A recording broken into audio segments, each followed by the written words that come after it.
हजुर, नमस्कार। लेक्सपर्टिजको पहलमा गरिएको लेक्सटक अर्थात् कानुनका कुराको अर्को अध्यायमा हजुरहरू सबैलाई स्वागत छ। म आजको सेसनको मोडरेटर सन्ध्या तिवारी। आजको छलफलमा प्रवेश गर्नुभन्दा अगाडि म सबैलाई लेक्सपर्टिजको तर्फबाट सम्पूर्ण सहभागीहरूलाई ईद उल फितरको शुभकामना दिन चाहन्छु। आजको हाम्रो यस लेक्सटक सेसनको छलफलको विषय विधायिका कानुन र गोपनीयताको हक सन्दर्भ नेपाल विशेष सेवा विधेयकका विवादास्पद व्यवस्था रहेको छ। हामीसँग आज यस विषयको एक्सपर्टको रूपमा 3 जना प्यानलिस्टहरू हुनुहुन्छ।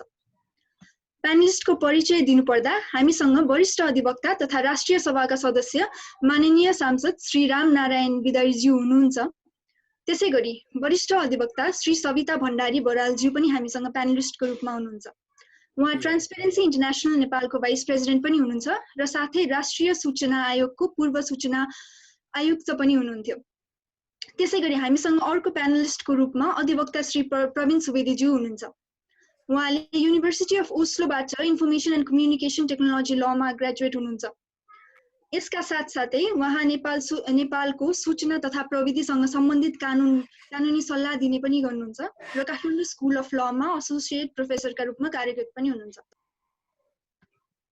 नेपाल विशेष सेवा विधेयकमा प्रवेश गर्नुभन्दा अगाडि मैले नेपालमा कानुन निर्माण प्रक्रियाको बारेमा संक्षिप्त जानकारी दिन चाहे। कानुन निर्माण गर्ने राज्यको प्रमुख कार्य मानिन्छ। सामान्यतया शक्ति पृथकीकरणको सिद्धान्त अनुसार व्यवस्थापिकाले कानुन निर्माण गर्ने, कार्यपालिकाले त्यस्तो कानुनको कार्यान्वयन गर्ने र न्यायपालिकाले यस्तो कानुनको व्याख्या गर्ने गर्दछन्। तर यी तीनवटै निकाय कानुन निर्माण र कार्यान्वयनमा व्यावहारिक रूपमा संलग्न भएका हुन्छन्। कानुन निर्माणको आफ्नो छुट्टै प्रक्रिया हुन्छ। कानुन निर्माण प्रक्रिया अन्तर्गत संसदमा पेश भएको विधायक कानुनमा परिवर्तन गर्ने लगायतका सम्पूर्ण प्रक्रिया पर्दछन्। यसले मस्यौदा तयार पार्ने अवस्थादेखि पारित गरी प्रमाणीकरण गर्ने सम्पूर्ण प्रक्रियालाई समेटेको हुन्छ। नेपालको कानुन निर्माण गर्दा नेपालको संविधान अनुसार केही चरणहरू पूरा गर्नुपर्ने हुन्छ। नेपालको कानुन निर्माण प्रक्रियाले विशेष गरी 2 भागमा विभाजित गर्न सकिन्छ। विधेयक दर्ता अघिको चरण र दर्ता पछिको चरण। ऐन तर्जुमाका लागि संसदमा पेश गरिएको कुनै पनि विषयको लिखित मस्यौदालाई विधेयक भनिन्छ। सम्बन्धित मन्त्रालयले नयाँ कानुनको आवश्यकता महसुस गरेपछि आवश्यकता र औचित्यका आधारमा सरकारवालासँगको छलफल र विचार विमर्श गरी प्रारूप तर्जुमा गरी कानुन परामर्शका लागि कानुन न्याय तथा संसदीय व्यवस्था र अन्य सम्बन्धित मन्त्रालयलाई विधेयकको प्रारम्भिक मस्यौदा उपलब्ध गराउँदछ।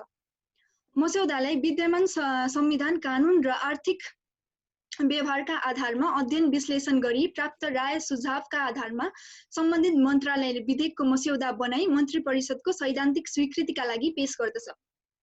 त्यो मस्यौदाले मन्त्री परिषदबाटै वा त्यस्तो विधेयक समितिमा छलफल गरी विधेयक तर्जुमाको लागि सैद्धान्तिक स्वीकृति प्राप्त भएमा सम्बन्धित मन्त्रालयले मन्त्री परिषदको निर्णयका आधारमा विधेयकको मस्यौदा तयार गर्छ। तयार भएको मस्यौदा संसदमा पेश गर्न मन्त्री परिषदको स्वीकृति चाहिन्छ। मस्यौदा मन्त्री परिषदको निर्णय अनुसार संसदमा पेश गर्ने लगायतका आवश्यक अन्य कार्य सम्बन्धित मन्त्रालयले गरेर सांसद सचिवालयमा विधेयक दर्ता हुन्छ। नेपालको संविधानको भाग 9 ले संघीय व्यवस्थापन कार्यविधि अन्तर्गत संघीय संसद प्रतिनिधि सभा तथा राष्ट्रिय सभालाई व्यवस्थापकीय अधिकार दिएको छ। यस संविधानको अधीनमा रही संघीय संसदको अर्थ विधेयक जुन चाहिँ केवल प्रतिनिधि सभाबाट मात्र पारित हुन्छ, त्यसबाहेक अन्य विधेयक चाहिँ दुईटा मध्येमा कुनै पनि सभामा प्रस्तुत गर्न सकिनेछ। संसदमा विधेयक दर्ता भएपछि विधेयक प्रस्ताव उप विरोधको सूचना, सदस्यबाट प्राप्त विरोधको सूचना सम्बन्धमा निर्णय लिन, विधेयक सदनमा प्रस्तुत गरिने प्रस्तुत विधेयकका सैद्धान्तिक छलफल, विधेयकमा संशोधन पेश गर्ने, संशोधन स्वीकृति, संशोधन सहित विधेयकमा दफाबारे छलफल प्रारम्भ, सदनमा विधेयकको दफाबारे छलफलको चरण, समितिमा विधेयकको दफाबारे छलफल चरण, सदनमा विधेयक पारित हुने चरण, एक सदनबाट पारित विधेयक अर्को सदनमा पठाउने चरण, दुवै सदनको संयुक्त बैठकमा विधेयक पारित गर्नुपर्ने परिस्थिति, विधेयकमा अनुपार्गिक सुधार गर्ने चरण, विधेयकको प्रमाणीकरण र कार्यान्वयन गर्ने सबै प्रक्रिया पूरा गरी केही अन्य प्रक्रिया अझै पूरा गर्नुपर्नेछ। विधेयक संघीय संसदको दुवै सदनले पारित गरेपछि प्रमाणीकरणका लागि राष्ट्रपति समक्ष पेश गरिनेछ। यस प्रकार प्रमाणीकरणका लागि राष्ट्रपति समक्ष पेश भएको विधेयक 15 दिनभित्र प्रमाणीकरण गरी त्यसको यथावत सूचना चाहिँ दुईटै सदनलाई दिनुपर्नेछ, चाँडोभन्दा चाँडो दिनुपर्नेछ। र प्रमाणित भएको सूचना सदनलाई जानकारी गराउन सूचना जारी गर्ने कार्य सचिवालयले गर्नुपर्छ। त्यसपछि कानुन न्याय तथा संसदीय मामिला मन्त्रालयले उक्त ऐनलाई राजपत्रमा प्रकाशित गर्छ। साथै नेपाल संविधानको धारा 114 मा संघीय संसदको दुवै सदनको अधिवेशन चलिरहेको अवस्थामा बाहेक अन्य अवस्थामा तत्काल केही गर्न आवश्यक परेमा मन्त्री परिषदको सिफारिसमा राष्ट्रपतिले अध्यादेश जारी गर्न पाउने समेत व्यवस्था गरिएको छ। यसै सन्दर्भमा नेपाल विशेष सेवा ऐन 2042 लाई खारेज गर्ने विधेयक यही ज्येष्ठ 7 गते बुधबार राष्ट्रिय सभाबाट बहुमतबाट पारित भएको थियो। सोही विधेयकका केही बुदाहरू त्यो विधेयक दर्ता भएको मितिदेखि नै सत्तापक्ष र प्रतिपक्षका सांसदका साथसाथै कतिपय कानुनविद र विज्ञले समेत त्यो दफाहरूको विरोध गर्दै आएका थिए। राष्ट्रिय हित तथा स्वाधीनताको संरक्षण एवं संवर्धन तथा शान्ति सुव्यवस्था कायम गर्ने उद्देश्यका साथ प्रस्तुत गरी पारित गरेको उक्त विधेयकको केही दफाहरू निकै विवादास्पद छन्। यस्तो प्रावधान राख्नु पछाडिको मुनासिब कारण र भोलिका दिनमा यही विधेयक यदि प्रतिनिधि सभाबाट पनि पारित हुने हो भने त्यसले नागरिकको संवैधानिक र अन्तर्राष्ट्रिय हक अधिकारमा के कस्तो असर पार्न सक्छ भन्ने सन्दर्भमा चाहिँ आजको हाम्रो यस सेसन केन्द्रित रहेको छ।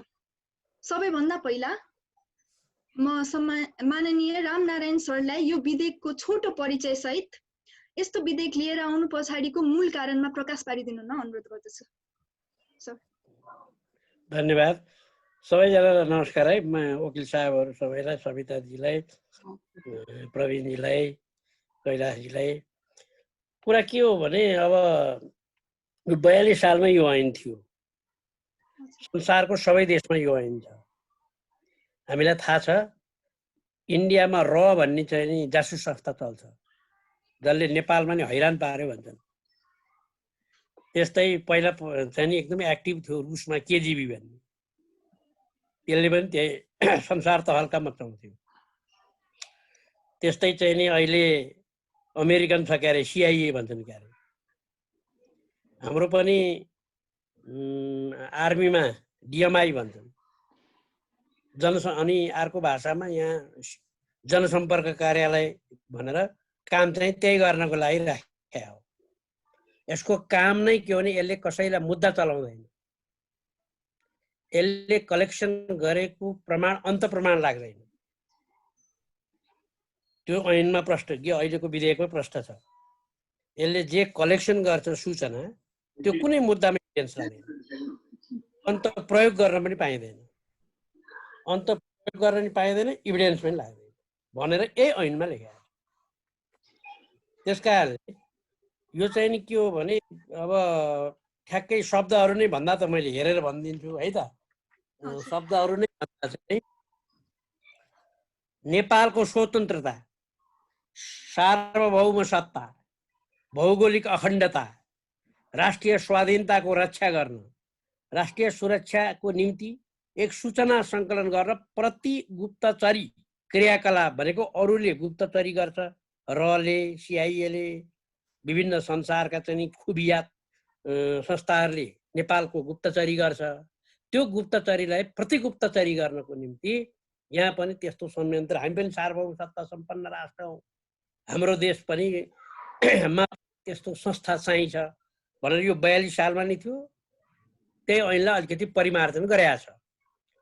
परिमार्जन गर्दाखेरि प्रश्न चाहिँ के आउँछ भने यसमा फन्डामेन्टल राइटहरू चाहिँ लाई अप्ठ्यारो पर्छ कि भन्ने छ।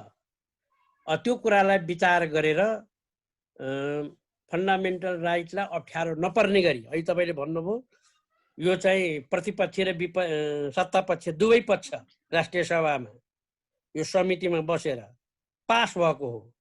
यसमा सत्तापक्ष र विपक्ष भन्ने प्रतिपक्षको मत विभाजन छैन। त्यसकारणले पहिला थियो सुरु आउँदाखेरि यसलाई के गर्ने भन्ने विवाद थियो। हामीले ठाउँ ठाउँमा त्यसलाई परिमार्जन गर्यौँ, त्यसलाई फन्डामेन्टल राइट। अब हाम्रो फन्डामेन्टल राइट पनि संविधानविदहरू नै हुनुहुन्छ यहाँ। फन्डामेन्टल राइट अब संविधान बनाउने बेलामा संविधानको यो फन्डामेन्टल राइट लेख्ने बेला हामीले खुब डिस्कस गऱ्यौँ। म संविधान सभामा थिएँ। अब त्यसमा तपाईले त्यो तलका प्रोभाइजोहरू संविधानको फन्डामेन्टल राइटको हकको च्याप्टरको प्रतिबन्धात्मक उपधाराहरू भनौँ ती जे प्रावधान छन् त्यसलाई तपाईले हेर्नु हो भने हामी लयरहरूले हेर्यौँ भने पनि बुझिन्छ। त्यस कारणले गोपनीयताको हक र यो चाहिँ नि मा कतै चाहिँ अप्ठ्यारो पर्छ कि भने गोपनीयताको हक जस्तो अब कसैलाई ज्यान मुद्दा लाग्यो, तपाईको नाउँ के, परिवार कति छन्, सम्पत्ति कति छ भनेर सोध्यो भने मेरो गोपनीयताको हक भन्यो भने के हुन्छ? म सम्पत्ति नि भन्दिनँ, ठेगाना नि भन्दिनँ, नाउँ पनि भन्दिनँ, किनभने गोपनीयताको हक मलाई त संविधानले दिएको छ भन्नु पाइँदैन। त्यस्तै यो पनि यसले कसैलाई सोध्दैन। यहाँ एउटै कुरा चाहिँ नि के हो भने यसले इन्भेस्टिगेसन पनि अनुसन्धान गर्ने पनि होइन, यसले सूचना सङ्कलन गर्ने हो। सङ्कलन गरेर सरकारलाई बुझाइदिने हो, राज्यलाई बुझाइदिने हो। त्यो अर्थमा यो ऐन बनेको छ। यसका केही प्रावधानहरूले टेलिफोनको इन्टरेप्सन गर्न सक्छ, फोन ट्यापिङ गर्न सक्छ भन्ने कुरालाई अलि बढी चाहिँ चर्चा भएको थियो। हजुर, त्यसबारेमा हामी चर्चा यतिसम्म चर्चा भएको थियो कि प्रेमी प्रेमिकाले प्रेमको कहानी आफ्ना डायलग पनि के गर्ने भयो भन्ने आएको थियो। त्यसमा यस्तो हुँदैन। यो निश्चित मान्छेको निश्चित समयमा अघि मैले भनेका 3-4 शब्दलाई याद गर्नुहोस् त। नेपालको स्वतन्त्रता, सार्वभौम सत्ता, भौगोलिक अखण्डता, राष्ट्रिय स्वाधीनताको रक्षा गर्न र सङ्गठित अपराध भन्ने छ नि, लागु भयो नि। अनि शरीर बन्धक र शरीर के अरे ओसार प्रसार छ नि। यस्ता कुराहरूमा र नेपालको चाहिँ नि धार्मिक सांस्कृतिक कुरा, पुरातात्विक कुरा, अहिले हेर्नुहोस् त नेपालका सारा पुरातात्विक कुरा चोरेर लगेर उहाँ बेलायतको म्युजियममा छ, यहाँ छैन। यत्रो हाम्रो यहाँ लडाइँ परिराखेको छ। हाम्रो अहिले राष्ट्रियताको बारेमा, सीमाको बारे सुगौली सन्धि हामीसँग रहेन कपी हो। यो कुरालाई राम्रोसँग काम गर्नको निम्ति भनेर यो ऐन बनाइएको छ। हजुर सर, धन्यवाद। अब मैले अर्को प्रश्न चाहिँ प्रवीण सुवेदी सरलाई राख्न चाहे। सर, यस विधेयकको सबैभन्दा विवादित प्रावधान भनेको यसको दफा 10 मानिएको छ, जस अन्तर्गत अनुसन्धान विभागलाई संदिग्ध व्यक्तिको कुनै सञ्चार माध्यमबाट गरिएको कुराकानी, श्रव्य, दृश्य वा विद्युतीय सङ्केतलाई अदालत वा अन्य कुनै त्यस्तै स्वतन्त्र निकायको अनुमति बिना नै निगरानी, अनुगमन र इन्टरसेप्सन गरी अभिलेख राख्ने अधिकार दिएको छ। हजुरको विचारमा चाहिँ सर यस्तो प्रावधान आउन साँच्चीकै आवश्यक छ कि छैन सर? हजुर, धन्यवाद। यो जुन फोरम दिनुभयो त्यसको लागि एक्सपर्टिजलाई सर्वप्रथम धेरै धेरै धन्यवाद। र यसमा माननीयज्यू वरिष्ठ अधिवक्ताज्यूको कुरा आइसकेपछि मैले के कुरा राख्न आँटेको भन्दा दफा 10 मा मात्रै केन्द्रित भएर म बहस गर्न अथवा केही कुरा राख्न चाहन्छु। र सर्वप्रथम यो भान नहोस् कि म इन्टरसेप्सनमा अथवा यो जुन कललाई टेप गर्ने, फोन टेप गर्ने जुन सरकारले एउटा कुनै निकायलाई जुन अधिकार दिनलाई एउटा विधेयक पास गरेको छ विधायिकाले, त्यसमा म यो इन्टरसेप्सनको कम्प्लिटली अगेन्स्टमा होइन। मैले इन्टरसेप्सन हुँदैन भनेर भन्दिनँ, किनकि यो कुनै पनि अधिकार, अघि उहाँले भन्नुभयो, कुनै पनि अधिकार चाहिँ निरपेक्ष हुँदैन, सापेक्ष नै हुन्छ। त्यही भएर प्राइभेसीको मैले कुरा गरिरहँदाखेरि त्यो पनि रिलेटिभ हुन्छ।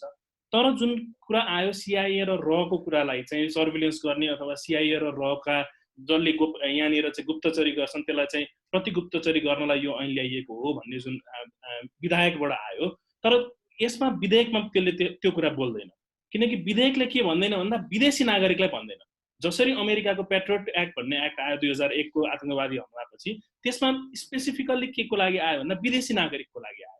तर उहाँले भने जस्तो यदि विदेशीको लागि आएको थियो भने त्यो अर्कै ढङ्गबाट हामीले त्यसलाई अर्कै ढङ्गबाट सोच्नु पर्ने थियो। तर कसरी आइरहेको छ अहिले यो विधेयक कसरी आएको छ भन्दा यसले नागरिक र गैर नागरिकलाई छुट्याएको छैन। यो चाहिँ नेपाली नागरिक र विदेशी नागरिक दुईटैलाई उत्तिकै रूपमा चाहिँ लागू हुन्छ।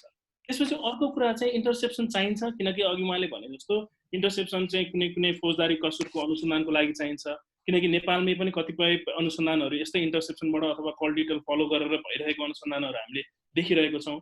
तर इन्टरसेप्सन कतिखेर वैध हुन्छ अथवा कतिखेर चाहिँ हुनुपर्छ भन्ने मेरो दफा 10 को मेरो रिजर्भेसन हो भन्दा वैध उद्देश्य चाहिन्छ। किनकि दफा 10 आफैमा यति विवादास्पद छ कि त्यसले नेपाल सरकारको प्राइमेरी ड्युटी किनकि नेपालको स्वतन्त्रता, सार्वभौमसत्ता, भौगोलिक अखण्डता र राष्ट्रिय स्वाधीनताको रक्षा गर्ने भनेको नेपाल सरकारको प्राइमरी ड्युटी हो। अब प्राइमरी ड्युटी त्यो र राष्ट्रिय सुरक्षाको निमित्त चाहिँ प्राइमरी ड्युटी फलो गर्दाखेरि अथवा प्राइमरी ड्युटी चाहिँ उसले अब्लाइज गर्दै प्राइमरी अथवा एउटा न्यूनतम दायित्व काम गर्दा उसले सूचना सङ्कलन किन गर्नुपर्ने भन्नुको मतलब के भन्दा बढी उद्देश्य चाहिँ यो दफा 10 ले देखाउँदैन। अर्को कुरा त्यो नेसेसिटी छ कि छैन, त्यो आवश्यक छ कि छैन। त्यसपछि अर्को लिमिटेड अवस्था, किनकि यसले के गरेको छ दफा 10 ले भन्दा केही कुरा पनि सीमित गरेको छैन। त्यो राज्यलाई लाग्यो यो राष्ट्रिय सुरक्षाको निमित्त चाहिँ त्यो सूचना चाहिन्छ भन्ने लाग्यो भने उसले जुनसुकै पनि सूचना चाहिँ लिन सक्ने भयो, अथवा जुनसुकै व्यक्तिको पनि बारेमा सूचना लिन सक्ने भयो। जस्तै कोही व्यक्तिले अहिले नेपाल इन्डियाको जुन बोर्डरको विवाद छ, त्यो बोर्डरको विवादमा होइन यो त तथ्यगत रूपमा हेर्दाखेरि त इन्डियाले उहिलेदेखि चलाइरहेको छ भन्ने कुरामा चाहिँ अब सरकारले के भन्न सक्ने हो भन्दा होइन यो व्यक्तिले त राष्ट्रिय स्वतन्त्रता अथवा भौगोलिक अखण्डता विरुद्ध बोल्दैछ है, किनकि यो दफा 10 ले के देखाउँदैन भन्दा इमिनेन्ट थ्रेट हुनुपर्छ भन्ने कुरा पनि देखाउँदैन। त्यहाँनिर चाहिँ एन्टिसिपेटरी थ्रेट अथवा भोलिको दिनमा त्यो व्यक्तिको त्यो क्रियाकलापले कुनै थ्रेट हुन सक्छ राज्यलाई भन्ने कन्डिसन पनि देखाउँदैन। कुनै पनि कन्डिसन नदेखाइकन के गरिरहेको छ भन्दा ब्ल्याङ्केट रूपमा यसले चाहिँ इन्टरसेप्सनको अधिकार दिएको छ। त्यो एउटा विवाद हो। अर्को विवाद जुन छ, जुन यो प्रारम्भिक चरणदेखि आइरहेको थियो, के विवाद छ भन्दा किन न्यायिक निकायमा वारेन्टको व्यवस्था गरिएन।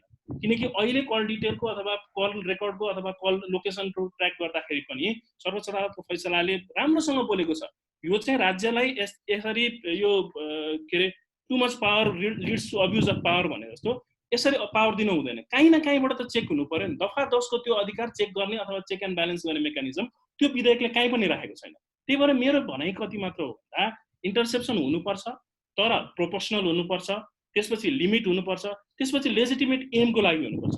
दफा 10 ले त्यो केही पनि कुरा उल्लेख गरेको छैन। ब्ल्याङ्केट रूपमा त्यसरी कोही एउटा निकायलाई अख्तियारी दिँदाखेरि चाहिँ त्यो अख्तियारी दुरुपयोग हुन सक्ने एउटा चान्सेस हुन्छ।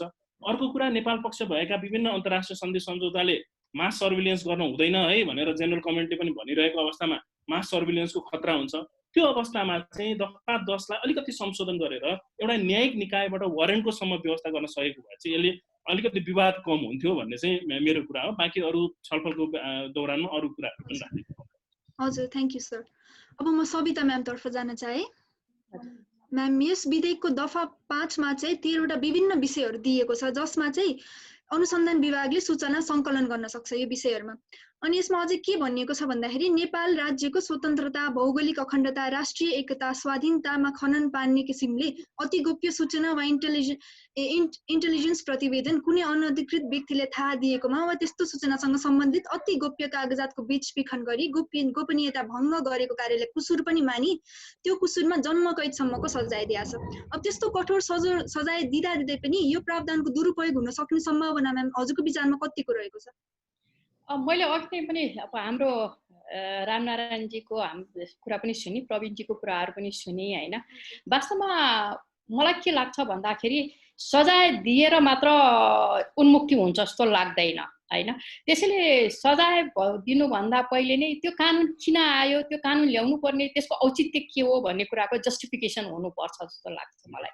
र यहाँनिर मैले के देखिराखेको छु भन्दाखेरि जुन किसिमले अघि हाम्रो रामनारायणजीले भन्नुभयो त्योसँग म सहमत छैन। किन भन्दाखेरि हामी के सोचिरहेछौँ भन्दाखेरि व्यक्तिको स्वतन्त्रतालाई हनन गर्न भएन। अब शान्ति सुव्यवस्था भनेको त एउटा यस्तो भेग शब्द हो, त्यो शब्दको पछाडि त्यसको दायरामा ल्याएर चाहिँ मानिसले चाहिँ के छ भन्दाखेरि यो फोन ट्यापिङ गर्नेदेखि लिएर व्यक्तिका स्वतन्त्रताहरू हरण गर्ने कुराहरू गर्न हुँदैन। र त्यसरी गरेको कारणले गर्दाखेरि सजायको चाहिँ व्यवस्था गरेका छौँ भनेर त्यो ठिक होइन। र के छ भन्दाखेरि अहिले के देखिराखेका छौँ भन्दाखेरि हामी जहिले पनि हामीले पढ्दाखेरि पनि के पढ्यौँ भने चेक एन्ड ब्यालेन्स भन्ने कुराहरू देखेका छौँ। अब अहिले एउटा सरकारी निकायकै पदाधिकारीलाई यी सम्पूर्ण अधिकारहरू अनुसन्धान विभागका महानिर्देशकलाई यो अधिकारहरू दिँदाखेरि त एउटा चाहिँ के छ भने स्वेच्छाचारिता बढ्न सक्छ भन्ने कुराहरू छ र हाम्रा विगतका इतिहास पनि छन् है। किन भन्दाखेरि अहिले पनि हामीले देख्छौँ, हुन त हामी अहिले पनि के भन्छौँ भने अदालत स्वतन्त्र छ भन्छौँ, तर अदालतमा पनि बेला बेलामा प्रश्नहरू उठिराखेका देख्छौँ हामी कि यस्ता मुद्दाहरू केही मुद्दाहरू छन् जो मुद्दाहरू अहिलेसम्म पनि टुङ्गो नलगाइकन अड्काएर राखिएको छ। किन भन्दाखेरि भोलि त्यो चाहिँ के छ भन्दाखेरि त्यही मानिसहरूका विरुद्ध प्रयोग गर्न सकिन्छ भनिकन। त्यसै गरिकन एउटा महानिर्देशकलाई यी सम्पूर्ण असीमित अधिकारहरू अथवा उसले जोसुकैको पनि चाहिँ फोन ट्यापिङ गर्न सक्ने अधिकारहरू दिँदाखेरि त्यसले के गर्न सक्छ भन्दाखेरि यो गर्ने कसले गर्छ त राज्य पक्षले गर्छ र अब यति राजनीतिक हावी भइरहेको बेलामा अब जताततै राजनीतिक छ अदालतमा राजनीतिक छ के अरे प्रशासनमा राजनीतिक छ कहीँ पनि राजनीतिक अक्षुण्ण रहेकै छैन त्यसैले मलाई के लाग्छ भने सजाय दिएको कारणले मात्र सजायको डरले मात्र यसरी व्यक्तिको गोपनीयता व्यक्तिका चाहिँ स्वतन्त्रतालाई हनन गर्न मिल्दैन त्यसैले मैले अघि प्रवीणजीको कुरालाई मैले राखेँ यो फोन ट्यापिङ गर्ने भने हामीसँग हिजो पनि त थियो नि हिजो पनि कुनै क्राइम भइराखेको छ भने त्यस्तो अवस्थामा फोन ट्यापिङहरू गरेर पनि चाहिँ अनुसन्धान त गरेको छ त हैन त्यस्तै गरिकन अहिले कति सजिलोसँग रलाई चाहिँ प्रतिकार गर्नको लागि भनेर भन्नुहुन्छ त्यो हो भने त प्रवीणजी जस्तो आउनु त पर्यो नि तर हरेक अर्कालाई चाहिँ हामीले विदेशीको चाहिँ प्रतिकार गर्नको लागि हामीले यो ऐन ल्यायौँ भनेर नागरिकको स्वतन्त्रतालाई हनन गर्न चाहिँ हुँदैन त्यसैले त्यो सजाय दिएको कारण त्यो सजाय मात्र पर्याप्त हुँदैन किन भन्दाखेरि हामीले देखेका छौँ हामीले अहिले पनि हाम्रो भगाइ पनि छ हेर्नुहोस् अहिले अदालतमा हेर्यो भने सरकारी पक्षका मुद्दाहरू मलाई यो भन्न हिचकिचाहट पनि छैन कि सरकारी पक्षका मुद्दाहरू कुन न्यायाधीशमा पर्छ कस्ता निर्णयहरू आउँछन् भन्ने कुराहरू हामीले पूर्व अनुमान गर्न सक्छौँ किन भन्दाखेरि राजनीतिक त्यति हावी भइसकेको अवस्थाहरू छ त्यसैले अब आएर यो अधिकार पनि दियो भने चाहिँ महानिर्देशकलाई अधिकार दियो र चाहिँ राज्यलाई नै यो अधिकार सुम्पिदियो भने भोलि कुनै पनि व्यक्ति अक्षुण्ण रहँदैन मान्छेले व्यापार गर्ने मान्छेले पनि व्यापार गर्न सक्दैन त्यसैले त्यो सजाय नै पर्याप्त होइन त्यो सजाय दिएर चाहिँ के भने कानुनै ल्याउनु हुँदैन यो फोन ट्यापिङ चाहिँ स्वतन्त्रता के अरे शान्ति सुव्यवस्था चाहिँ को लागि भनेर यो चाहिँ जुन कानुन ल्याइएको छ त्यो नै ठिक छैन हिजो जसरी एउटा चाहिँ के छ भन्दाखेरि अब त्यस्तै पर्दाखेरि एउटा अब अहिले पनि गर्न सकिन्छ यो कानुनै भन्दाखेरि यो फोन ट्यापिङ गर्ने सिस्टमै गलत हो भन्ने कुरा पनि होइन अघि नै हाम्रो प्रवीणजीले पनि भन्नुभएको छ त्यसको लागि के हुनु पर्यो त भन्दाखेरि केही मापदण्डहरू राख्नु पर्यो जस्तै भन्नुहोस् न महानिर्देशकलाई नदिकन जुन मुद्दा हेर्ने अधिकारी न्यायाधीश हैन न्यायाधीशहरूलाई यो अधिकार दिनुपर्छ जहाँनिर त्यो मुद्दा लाग्छ त्यही ठाउँको न्यायाधीशहरूसँग सहमति लिएर उनीहरूको पर्मिसनले बरु त्यो गोप्य इजलास नै गठन किन नगरियोस् कि यो फलानु मानिसहरूको विषयमा चाहिँ यसरी गोप्य सूचनाहरू सङ्कलन गर्नुपर्ने भएको हुनाले उनीहरूको फोन ट्यापिङ गर्नुपर्ने यो कारण छ भनिकन आधार र कारण एकदम वस्तुनिष्ठ आधारहरू दिएर चाहिँ पर्मिसन लिएर मात्र गर्नुपर्छ होइन भने मलाई जहाँसम्म लाग्छ यो सजाय दिएको कारणले सजाय धेरै दिएका राखेका छौँ भन्ने आधारले मात्र हरेक नागरिकका चाहिँ यो स्वतन्त्रता चाहिँ हरण गर्न चाहिँ फोन ट्यापिङको नामबाट गर्न चाहिँ हुँदैन हजुर थ्याङ्क यू म्याम अब म फेरि राम सरलाई एउटा प्रश्न राख्न चाहे अर्को प्रश्न राख्न चाहे सर हजुर राष्ट्रिय सभाको सदस्य पनि हुनुहुन्छ र त्यही सभाबाट यो विधेयक बहुमतबाट पारित पनि भएको छ सरले अहिले दुईजना हाम्रो एक्सपर्टहरूको कुरा पनि सुन्नुभयो यस्तो दफा 10 ले चाहिँ चेक एन्ड ब्यालेन्सकै थ्योरीलाई नै गर्ने च्यालेन्ज गर्ने एउटा अनि अब कुनै मुनासिब कारण नभइकन यस्तो फोन ट्यापिङ स्यापिङ गर्न नपाउने जस्तो कुराहरू अगाडि राख्नुभयो सरलाई यसमा मैले के सोध्न चाहे भन्दाखेरि यस्तो प्रावधान राख्नु पछाडिको सर मुनासिब कारण र औचित्यमा प्रकाश पारिदिनुहुन्छ सर म मूर्खै भए हैन आफूले कुरा बुझाउन नसक्ने अर्कालाई हैन अनि कस्तो तानाशाही पनि भए भने यस्तो कानुन पनि पास गर्ने हैन मूर्ख पनि भइयो कुरा बुझाउनै सकिन जस्तो हो मैले रसँग प्रतिस्पर्धा गर्ने भनेको छैन अरू देशमा र छ भने के अर्को देशमा र छ केजिबी छ सिआइए छ त्यहाँ नि कानुनै बनाएको छ भने अनि अर्का देशको चाहिँ ठिकै छ अन्तर्राष्ट्रिय कानुन पढेर बस्ने साथी हामीले पनि त्यो देशको चाहिँ ठिक छ हाम्रो देशमा चाहिँ भएन अनि प्रजातन्त्र कहाँ बढ्ता छ भने आम्मै त्यहाँ चाहिँ बढ्ता छ नि बेलायतमा र अमेरिकामा भन्छौँ हामी प्रजातन्त्र उहीँ बढ्ता छ अरे त्यहाँ त्यस्तो कानुन बनाएको छ त्यो नि ठिकै छ अरे यो मैले बुझाउन नसकेको म मूर्खको कुरा पर्यो अब सेकेन्ड कुरा म प्रवीणजीलाई तपाईँले पुरानो पढ्नुभयो होला सरकारले पेश गरेको हामीले संशोधन गरेको तपाईँसँग छ कि छैन थाहा छैन राष्ट्रिय सभाले संशोधन है त्यसकारण मैले के कुरा सम्झाउन खोजेँ भने एउटा यो ऐनमा हामीले परिभाषा खण्ड हुन्छ नि दुई, हामी सबैलाई थाहा छ नि ऐनको दुई परिभाषा। विदेशीलाई तपाईँले गरेका छैन, यहाँ विदेशीको त आएकै छैन भन्नुभएको थियो नि।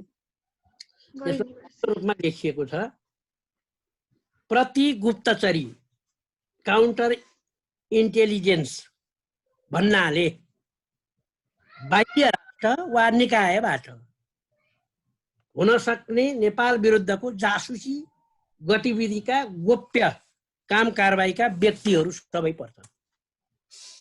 त्यहाँ विदेशीलाई छैन भनेको छैन, जोसुकै होस्, नेपाली पनि पर्यो विदेशी पनि पर्यो। एउटा त्यो भने। दोस्रो चाहिँ नि तपाईँले राख्नुभएको जिज्ञासा थियो यो 10 मा सबैलाई भनेको छैन नि। त्यो हामीले संशोधन गरिसकेकोमा चाहिँ के छ भने अहिले पनि त हामीले राष्ट्र विप्लवको काम गर्यौं भने, नेपालको स्वतन्त्रताको विरुद्धमा काम गर्यौं भने, नेपालको सार्वभौम सत्ता, भौगोलिक अखण्डता, राष्ट्रिय स्वाधीनताको विरुद्धमा काम गर्यौं भने हामीलाई के गर्न सक्ने?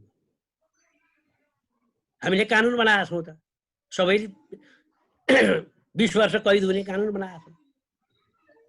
त त्यो भने जस्तै यसमा पनि के भने यसबाट चाहिँ मुद्दा लाग्दैन। मैले अघि पनि भने हामीले त्यो थपेका पनि छौँ, यसको प्रमाण लाग्दैन। तर राज्यलाई सूचना त हुनु पर्यो नि को ले राष्ट्र विप्लवको काम गर्दैछ भनेर। त्यसकारण यो जसले पाए उसले गर्न नि नपाइने भनेर भनियो।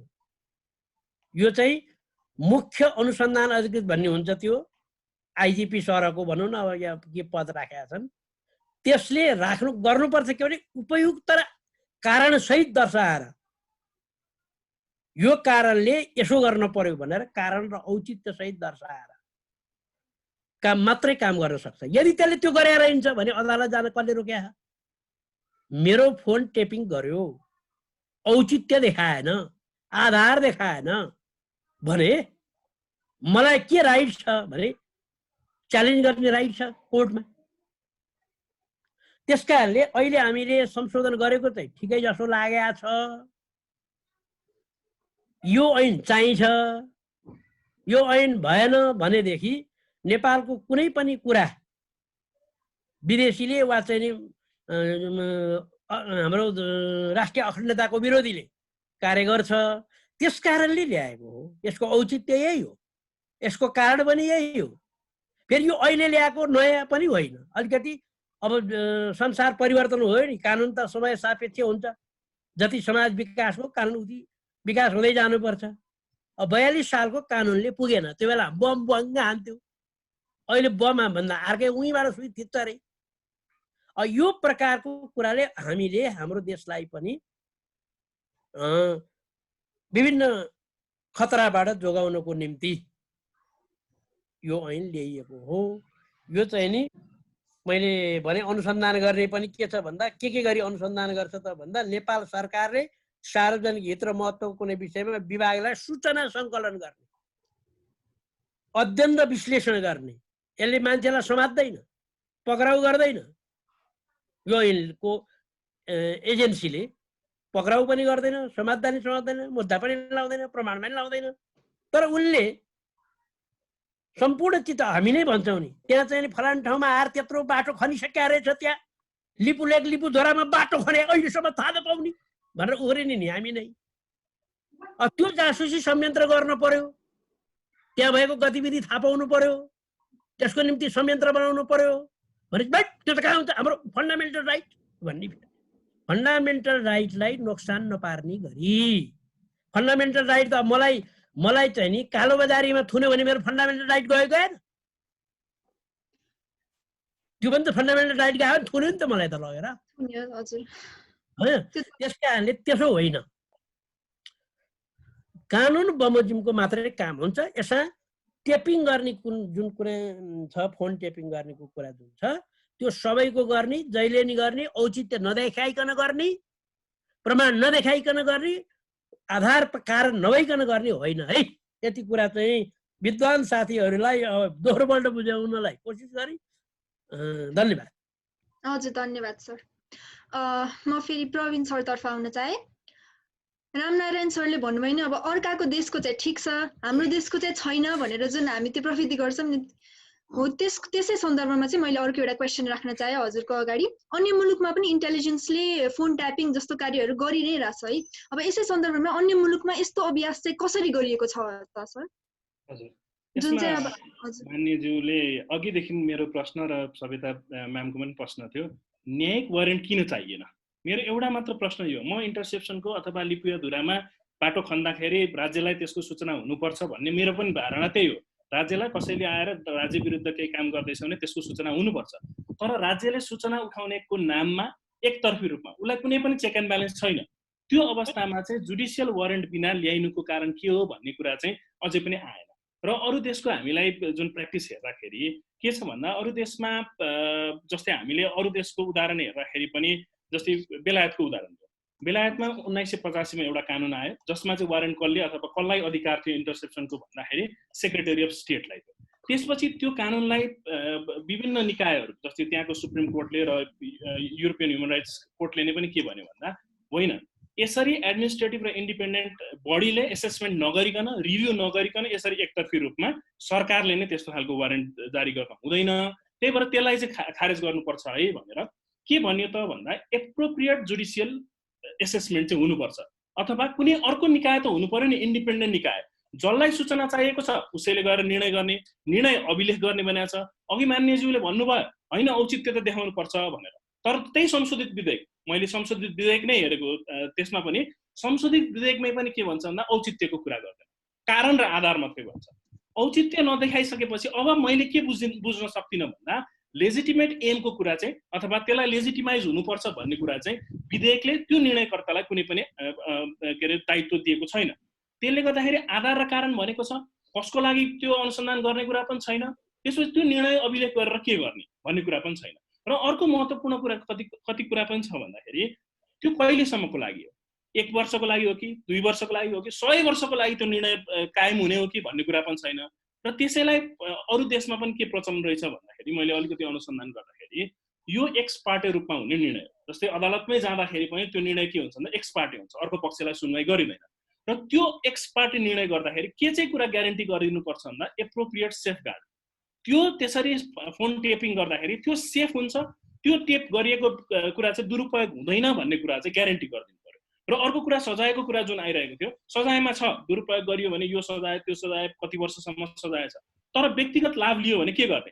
जस्तै मुख्य अनुसन्धान अधिकृतले चाहिँ व्यक्तिगत रूपमा कसैलाई चाहिँ तिमीले यस्तो यस्तो कुरा गरिरहेको रहेछौ मैले सुने नि भनेर व्यक्तिगत रूपमा उसले लाभ लियो भन्ने कुरा त त्यो कहीँ त जाँदैन, बाहिर त जाँदैन, तर उसले व्यक्तिगत लाभ त लिइरहेको हुन्छ।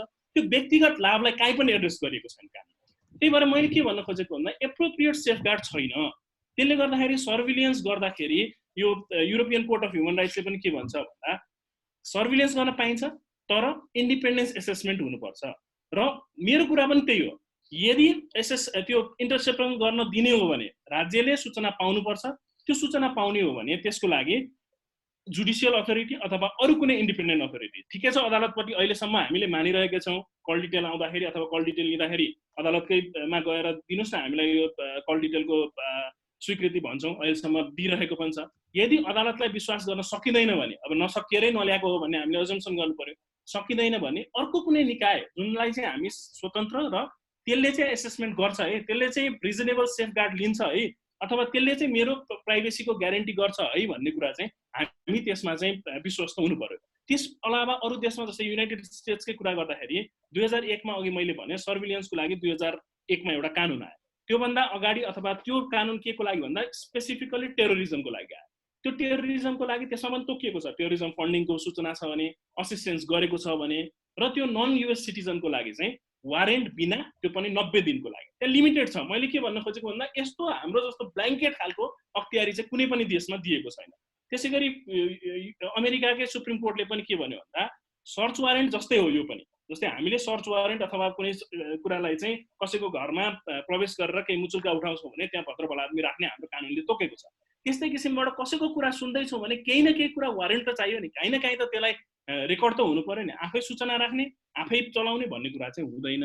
र अर्को कुरा अघि मान्यज्यूले भन्नुभयो मानव अधिकारकै कुरा गर्दाखेरि हो मानव अधिकार विश्वव्यापी भए पनि मार्जिन अफ अप्रिसिएसन अथवा राज्यलाई आफूले केही कुरा चाहिँ डिस्क्रेसन हुन्छ तर त्यो डिस्क्रेसन नेसनल सेक्युरिटीको नाममा चाहिँ लेजिटिमेट एम पनि नदेखाउने र एम जस्टिफाइड पनि नगर्ने अनि सेफगार्ड छ भन्ने ग्यारेन्टी पनि नगर्ने र ब्ल्याङ्केट रूपमा चाहिँ हामी रको कुराहरू अथवा कुनै सिआइएको कुराहरूलाई चाहिँ सूचना सङ्कलनको नाममा चाहिँ हामी गर्छौँ भनेर भन्न पाइँदैन एउटा कुरा मात्रै मान्यज्यूले अर्कोचोटि हामीलाई नेपाली जनतालाई के कन्भिन्स गरिदिनु पर्यो भन्दा अदालत अथवा अरू कुनै निकायको वारेन्ट नलिकन एकातर्फी रूपमा चाहिँ यस्तो किसिमको निर्णय किन राखियो यो राख्नुको औचित्य के हो भन्ने कुरा चाहिँ हामी अथवा एउटा कानुनको विद्यार्थीको हकले आफूभन्दा एउटा अग्रज विद्वान वरिष्ठ अधिवक्ताज्यूबाट चाहिँ मलाई पनि त्यो कुरा चाहिँ एकदमै सुन्न मन लागेको छ। हजुर धन्यवाद सर। सरले भनिहाल्नु म राम सरलाई नै यो क्वेसन डिरेक्टली राख्न चाहे जुडिसियल वारेन्ट यो नलिकन एकातर्फी रूपमा मात्र यस्तो किन गर्नु पर्यो सर आन्सर गरिदिनु पर्यो यता दुवैजनाले नै अघिदेखि नै त्यही सोध्न खोज्नु भइरहेको छ सर। उहाँहरूले भनेको कुरा त्यो हामीले छलफलमा पनि धेरै छलफल गरेको हो यो चाहिँ नि सरकारले ल्याएको भन्दा धेरै परिवर्तन भएर आएको छ। हजुर अब यो चाहिँ कुनै मुद्दा नचलाउने कुनै प्रमाण नलाग्ने तर सूचना सङ्कलनसम्म गर्ने उसलाई चाहिँ त्यो मान्छेले बोलेको आधारमा त्यो सूचना सङ्कलन गरेर त्यो सूचना कुनै मुद्दामा वा कसैमा प्रमाणमा लाग्दैन या चाहिँ त्यो चाहिँ नि देखाउनु पर्दैन देखाउनु हुँदैन गोप्य राख्नु पर्छ र दललाई बुझाउनु पर्ने हो स्टेटलाई बुझाउने हो त्यो दुरुपयोग हुँदैन भन्ने कुराको ग्यारेन्टी हामीले संशोधनमा गरेर यदि त्यस्तो कसैले गरेछ दुरुपयोग गरेछ त्यो सूचना चुहाइदिएछ मेरो फोन टेपिङ भनौँ न चाहिँ नि के अरे दुरुपयोग गरेछ उसले लाभ लिएछ भने त्यसलाई हदैसम्मको कारवाही गर्ने सजाय गर्ने कुरा पनि यहाँ राखिएको छ। त्यसलाई किन कारवाही गर्ने भन्दा त्यस्तो सूचना दुरुपयोग गर्यो भने तर यो चिज चाहिँ किन चाहिने भयो भन्दा यो कलेक्सन गर्नुपर्ने सबैको होइन अघि मैले भनेको विषयमा मात्र यस्तो विषयमा कानुन बनाएर पनि गर्न सकिन्छ र अब जहाँसम्म चाहिँ नि यो हामीले विश्लेषण अनुसन्धान गर्नको निम्ति एउटा चिज यहाँ आधार कारण देखाउनु पर्छ भनेर दफा थपेका छौँ त्यो आधार कारण देखाएर अभिलेख गरेर मात्रै त्यो काम गर्न सक्छ। त्यो कुरा अब सरकारका लाई नै कुनै पनि कुरा उयो अघि अदालतलाई पत्यार नगर्ने भने जस्तै स्टेटलाई नै पत्यार नगर्ने कुरा भए त अब के गर्ने। अब यदि चाहिँ नि त्यसमा मैले अघि पनि भने यदि दुरुपयोग भएछ भने अदालत जान पनि छुट छ र त्यो दुरुपयोग गर्ने मान्छेलाई नि कारबाही गर्न छुट छ। त्यसकारण यो ऐन किन चाहिने हो त भन्दा अदालतको अनुमति लिएर कसैको चाहिँ नि म सूचना सङ्कलन गर्छु भन्यो भने त्यो सूचना सङ्कलन हुन सक्दैन। पहिला अदालतको अनुमति लिने अनि रामबहादुरको सूचना सङ्कलन गर्न लागेको छु रामबहादुरले चाहिँ यो देशलाई तहस नहस पार्नको निम्ति ठुलो षड्यन्त्र गरिराखेका छ त्यसकारण म त्यसको सूचना लिन्छु है तपाईँले मलाई अनुमति दिनुहोस् भनेर जासुसी हुन सक्छ। जासुसी भने त कस्तो हो भन्नु होला भने मेरो घरमा आउँछ सन्ध्याजी के भनेर आउनुहुन्छ भने भान्जी भनेर आउनुहुन्छ होइन ल मामा के छ म त टिको लाउन आइ भन्नुहुन्छ मेरो घर आएर त्यो बेला टेप गरिरहेको हुन्छ तपाईँले मेरो अनि त्यहाँ टिका लिएर आउनुहुन्छ माइजूसँग गफ गर्नुहुन्छ यस्तो मोडेलको चिज हो यो त्यसरी सूचना सङ्कलन गर्ने विषय हो। कहाँ अदालतको चाहिँ नि अनुमति लिन जाने तपाईँले मेरो घर टिका लाउन आउँदा मसँग टेप गर्नुहुन्छ त्यसलाई सूत्र भन्ने राखेको छ सूत्र प्रयोग गर्छ। संसारको छुट्टै नेटवर्क छ यो न सुप्रिम कोर्टले चाहिँ नि नियन्त्रण गर्छ हो कसैलाई मुद्दा लगायो र कसैले त्यो कुरो थाहा पायो सन्ध्याजीले मसँग गरेको कुरो थाहा पायो भने तपाईँले मैले मुद्दा हाल्न सक्छु छोड्छ। त्यसकारण यो विषय यस्तो विषय हो यो विषय चाहिँदैन भन्ने कुरा पनि होइन रहेछ। प्रवीणजीको पनि अघि भन्नुभयो उहाँको चाहिँ अदालतसँग अनुमति चाहियो अदालतको अनुमतिले गर्नु पर्यो अथवा अरू कुनै निकाय त्यस्तो स्वतन्त्र निकायको अनुमतिले गर्नु पर्यो। उहाँले भन्नु होला मानव अधिकार आयोग भन्नु होला या चाहिँ अर्थ केही भन्नु होला होइन अब अथवा कुनै षड्यन्त्र बना भन्नु होला। त्यसकारण हामीले जानेसम्म त्यो मान्छेले दुरुपयोग भन्नु भने लाभ लिने कुरामा मैले भने अझैसम्मको उसलाई सजाय हुन्छ लाभ लियो भने त्यस्तो पुष्टि हुनु पर्यो नि। अब त्यो पुलिस आइजिपी बनायो उही नै सुन चोर्न जाँदो रहेछ, हामीले त त्यहाँ देखाएको छौँ नि त। अख्तियारको प्रमुख बनायो उनी घुस खान जाँदो रहेछ भने जस्तो गरे त के गर्नु? नत्र स्टेटलाई पत्याउनु पर्यो। हामीले परिमार्जन गरेको छ र यो परिमार्जन सहितको पास भएको हो। यो 10 नम्बर दफा पनि त्यही हो। हजुर, अरू केही कुरा छैन, अरूलाई छैन, अरू मुद्दालाई छैन, अरू मान्छेलाई छैन, त्यहाँ तोकिएको चिजलाई मात्र गर्ने भनेको छ। होइन सर, यो चाहिँ सर खास गरी एउटै निकायबाट मात्र अनुमति लिएर त्यही निकायले मात्र सूचना कलेक्ट गर्दाखेरि एउटै निकाय मात्र अझै बढी पावरफुल हुँदै जान्छ नि। एउटा कुनै स्वतन्त्र निकायले चेक नगर्दाखेरि त त्यो त भोलिको दिनमा त इन्टेलिजेन्स मात्र अझै अझै अझै पावरफुल हुँदै बढी पावरफुल हुँदै जान्छ नि। त्यसमा त रेगुलेट गर्ने एउटा नियन्त्रण गर्ने निकाय त कुनै तोकिनु पर्ने स्वतन्त्र निकाय तोकिए त तोकिनु पर्छ होला नि, होइन र? ल तपाईको विचार कसलाई तोक्ने त के गर्नु पर्थ्यो? ल भन्नु। अदालत नै हो नि सर हाम्रो विचारमा। पास छैन प्रतिनिधि सभा बाँकी छ। हजुर सर, हाम्रो विचारमा त सर इन्टेलिजेन्स ऐन बनाउनै भएन भन्नु पर्यो हैन? हजुर, इन्टेलिजेन्स ऐन बनाउनै भएन, जासुसी सम्बन्धी ऐन बनाउनै भएन। बनाउने हो भने त्यसको प्रिन्सिपल अनुसार बनाउनु पर्यो। अब अहिले चाहिँ नि यो संस्था खडा गरेको छ इन्टेलिजेन्स संस्था ब्युरो हैन? त्यो स्वतन्त्र एउटा चाहिँ के अरे स्टेटको एउटा अङ्ग छ।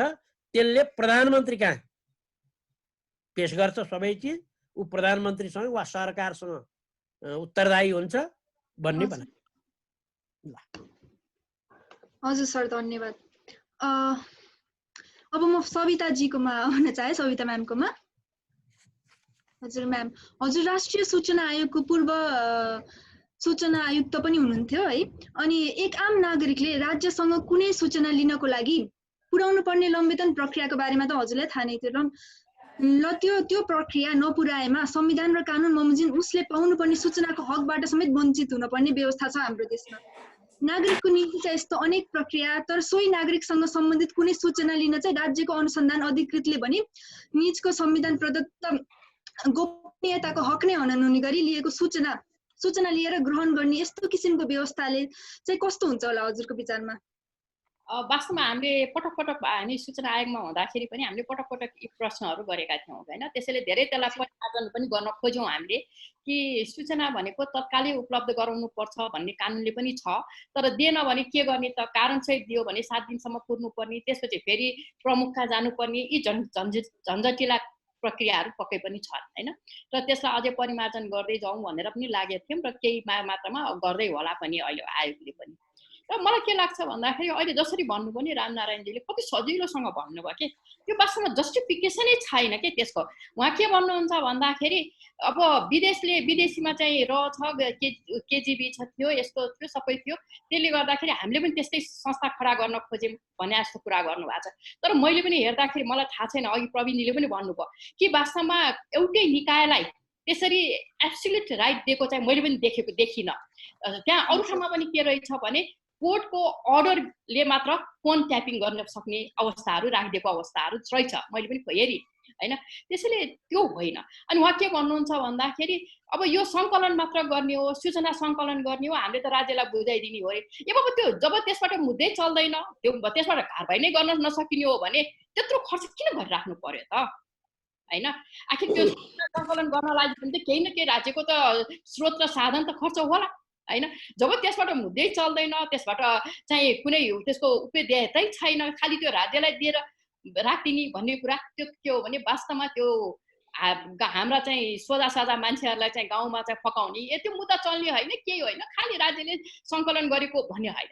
त्यसकै आधारबाट भोलि कसरी एउटा सुन्नुहोस् न, एउटा सूचना उहाँले पाउनुभयो कि अब यहाँ चाहिँ राष्ट्रिय अखण्डताको कुराहरू भइरहेका छन् अथवा शान्ति सुव्यवस्थामा खलल पुर्याइरहेछ भन्ने सूचना पायो भने त्यो सूचनाको आधारमा मुद्दा चल्दैन भने आखिर अनि कसरी चलाउनुहुन्छ त उहाँहरूले?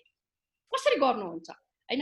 त्यो कुरो भनेको एकदमै उहाँले चाहिँ बट्ठै कुरा गरे मात्र हो। हेर्नुहोस्, त्योसँग म कुनै पनि मेरो चाहिँ म त हुनै छैन, सहमति नै छैन। र अर्को कुरो उहाँले के भन्नु भने अब हामीले देखिराखेका छौँ अहिले कस्तो छ भन्दाखेरि स्वतन्त्र न्यायपालिका भन्छौँ हामी, र हामीलाई अहिले यति गाह्रो छ किनभने अदालतमा समेत पनि राजनीतिकरण भएको कारणले गर्दाखेरि सबै हामीले देखेका छौँ राजनीतिक नेताहरू बसिकन न्यायाधीशहरूको नियुक्ति गरिदिए। हेर्नुहोस्, त्यसले गर्दाखेरि मैले अघि नै पनि भने कि अहिले हामीलाई वास्तवमा कुन मुद्दा चाहिँ कुन न्यायाधीश कहाँ गयो भने राज्यसँगको मुद्दा कसरी जान्छ भन्ने कुरा हामीले पुरो अनुमान गर्न सक्छौँ। र अहिले त्यही पनि हामी के भन्छौँ भने अहिले पनि यही मात्रामा स्वतन्त्र न्यायपालिकाको लागि अक्षुण्ण राख्ने हो भने यस्ता अधिकारहरू दिनुपर्छ। अनि उहाँले के भन्नुभयो भने अब न्यायाधीशमा गएर न्यायाधीशसँग पर्मिसन लिएर अनि गर्दाखेरि भन्दा त्यसको लागि एउटा मेकानिजम गर्न सकिन्छ नि। बन्द इजलास राख्न सकिन्छ, न्यायाधीशको अगाडि गएर आफ्नो औचित्य दिएर अनुसन्धान यो उसको चाहिँ इन्टेलिजेन्स ब्युरोको उसले चाहिँ प्रमुखले चाहिँ गएर औचित्य र कारणहरू देखाएर उहाँले त्यसको पर्मिसन लिनलाई राज्यलाई त गाह्रो छैन नि, यदि साँच्चीकै त्यस्तो हुन लागेको छ भने। र अहिलेसम्म ती कुराहरू त भइराखेकै छ। अब उहाँ के भन्नुहुन्छ, कति हाम्रो मूर्तिहरू सबै इङ्ल्यान्डमा गएर थाहा भएन। अब के हरेक व्यक्तिका कुराहरू सुनेर अब त्यो मूर्तिहरू चाहिँ कहाँ छ के छ भन्ने कुरा थाहा हुन्छ। त्यत्रो चाहिँ सडक बनायो, त्यो सडक बनाएको कुरा हामीलाई थाहा छैन भन्ने कुरा अब यो एन नभएको कारणले थाहा पाएन भन्न मिल्छ, मिल्दैन। त्यसैले के भने मैले भनिहालेँ नि, फोन ट्यापिङ के अरे चाहिँ यो के अरे स्वतन्त्रता के अरे राष्ट्रिय अखण्डताका कुराहरू गरिकन व्यक्तिको स्वतन्त्रतालाई हनन गर्न चाहिँ हुँदैन। त्यसैले चाहिँ के छ भने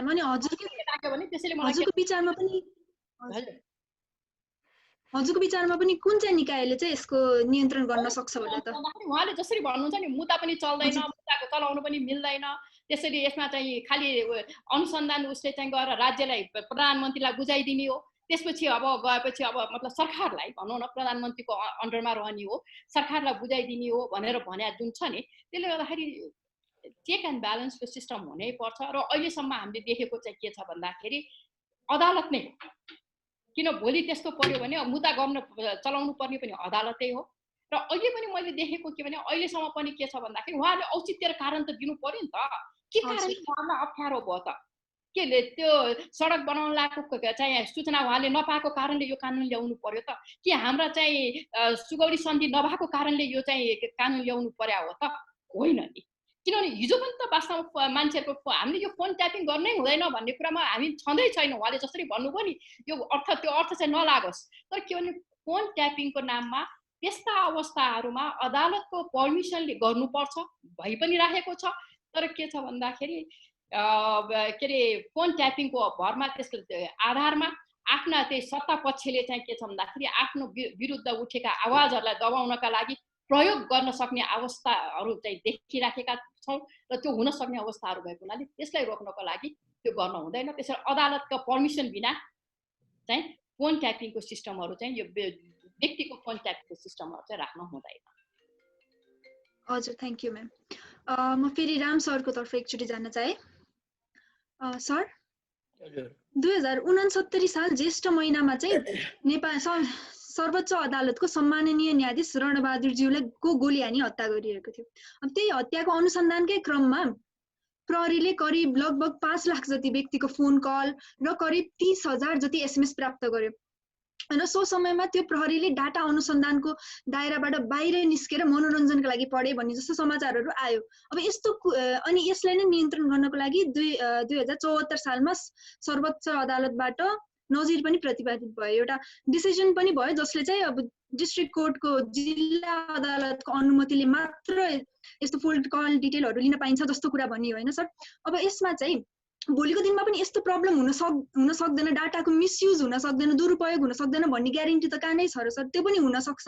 र अनि यस्तो कल डिटेल लिनलाई एउटा जुडिसियरीलाई इन्भल्भ गराउन नपर्नेको कारण चाहिँ के हो सर अहिलेको लागि चाहिँ? होइन, यो प्रश्न हामीले पनि उठाएकै हौँ हजुर समितिमा होइन। अब यसमा हामी विश्वस्त भयौँ, हामीलाई विश्वस्त पार्यो र विश्वस्त भयौँ। किन विश्वस्त भयौँ भने संसारमा अघि उहाँले भन्नुभयो अब यहाँ मलाई चाहिँ फलान देशको फलान धाराको भन्न त म सक्दिनँ अहिले होइन। संसारका अरू देशका पनि हेरियो, अनि नेपालको पनि यहाँभन्दा अगाडिको हेऱ्यो। तपाईँले अघि भन्नुभयो सर्वोच्चले नजिर बनायो, त्यो बेला यो कानुन पनि थिएन। त्यो चाहिँ नि फोन टेपिङ गरेको चाहिँ नि कसले हो भन्दा अनुसन्धान गर्ने चाहिँ नि नर्मल पुलिसले गरे हो। यो विशेष ऐन हो, यसको नामै विशेष सेवा। यो अरूलाई लाग्दैन, कसैलाई मुद्दा लाउनको निम्ति अनुसन्धान हुँदैन। फेरि भने अब उहाँले भन्नुभयो यो के गर्न हुन्छ त हैन। अब यो मुद्दै गर्न पर्ने भयो, लाउन पर्ने भयो भने पुलिसले अनुसन्धान गर्छ, अनुसन्धान अधिकारी अर्कै हुन्छ, यसले गर्दैन। यसले सूचना सङ्कलन गर्ने कुरामा अब घरभित्र पस्न मैले प्रश्न राखेका थिएँ। घरभित्र पस्नको निम्ति मुचुल्का बनाएर वडा अध्यक्ष बोलाएर भित्र पस्नु पर्यो नि। मैले पनि भने हो अघि जवाफ मैले अहिले तपाईँलाई दिए जस्तै हो। अब कसले भान्जी मामाको घर टिका लाउन आउने गरी आउँछ, अब को पुलिस बोलाउन जानु र को वडा अध्यक्ष बोलाउन जानु, ऊ त्यो काम गर्न आयो भन्छ र भने यो यस्तो होइन। अब बरु तपाईँहरूले नउठाइराखेको मैले उठाएको राष्ट्रिय सभामा म हार खाएको अब प्रतिनिधि सभाले सचिन सक्ने एउटा कुरा चाहिँ छ। त्यो के हो भने यो ऐन बाहेक यो ऐन अन्तर्गत जति पनि डेलिगेटेड लेजिस्लेसन बन्छ नि, नियम विनियम निर्देशिका मापदण्ड कार्यविधि इत्यादि, त्यो कुनै पनि प्रकाशन गरिने छैन भनेर लेखेको छ। यो चाहिँ कानुन प्रकाशन नगरिने, कानुनै गोप्य राख्ने, यो कुरामा धेरै चाहिँ नि हुँदा मैले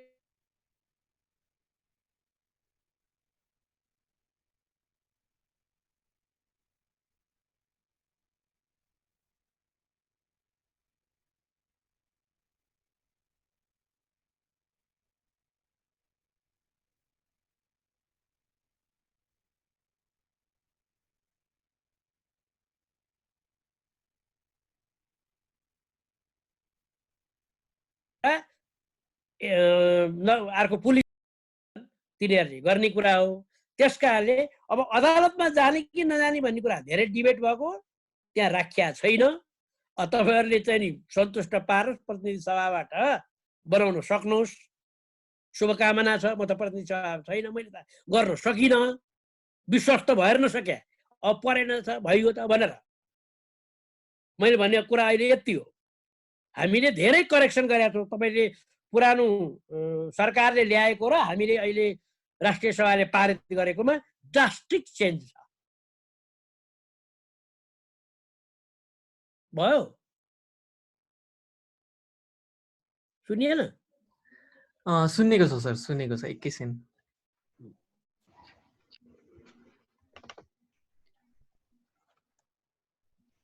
मैले चाहिँ सुन्ने फेरि। हजुर सर, मेरो प्राविधिक कारणले इन्टरनेट भर्खर गएर भयो। हजुर सर। त्यसो अहिले मैले भने सुन्नु भएन क्या? मैले होइन सर, मैले अलिअलि सुने लास्टको एउटा पार्ट। ए लास्टमा मैले के भने प्रतिनिधि सभामा यो डिस्कसमा छ, राष्ट्रिय सभामा सकियो। अब प्रतिनिधि सभामा यो चाहिन्छ भनेर लबिङ गर्न सकिन्छ, तर मेरो विचारमा हामी चाहिँ राष्ट्रिय सभामा सन्तुष्ट भएर बनायो। मैले लास्टमा त्यो भनिरह लाग्छ हैन। अर्को मैले नियमावलीको कुरा गरेँ क्यारे, प्रत्याशित विधानको डेलिगेटेड लेजिस्लेसनको त्यहाँ प्रश्न लेखिदिएको छ, यो अन्तर्गत बन्ने कुनै पनि कानुन प्रकाशन गरिने छैन भनेर। त्यसको म विरोधी थिएँ। प्रकाशन नगरिने कानुन कस्तो होला? हामी लयरले प्रकाशनै नभएको कानुन कसरी लागू होला भन्छौँ। कानुनको अज्ञानता क्षम्य हुँदैन पनि भन्छौँ। अनि कानुन प्रकाशनै नगर्ने भनेर पनि लेखेको छ हामीले, त्यो नि पास भएको छ। मैले नसके हो। त्यसो भएको हुनाले इरर भएको छ भने सच्याउन सकिन्छ। तर के हो भने अहिले चाहिँ नि हामीले जुन यो जासुस सम्बन्धी प्रिन्सिपलका सिद्धान्त प्रिन्सिपल अनुसार यो चाहिँ अरू ऐनमा चाहिँ नि हामीले लेख्यौँ, अदालतको अनुमति चाहिन्छ भनेर लेखेको छ। विभिन्न ऐनमा छ, अदालतको अनुमति बेगर। जस्तो हामीले फौजदारी संहिता बनाउँदै म एउटा दण्ड सजाय सम्बन्धी सेन्टेन्सिङको त म संयोजकै छु। हामीले त्यहाँ लेखेका छौँ कि प्रहरीले पक्राउ गर्नुभन्दा अगाडि अदालतको अनुमति लिनुपर्छ भन्दा भयङ्कर हामीसँग झगडा भयो। पुलिसका आइजिपीहरू आएर झगडा गरे, हामी काम गर्न सक्दैनौँ भन्ने। त्यसो गर्दा नि गरियो।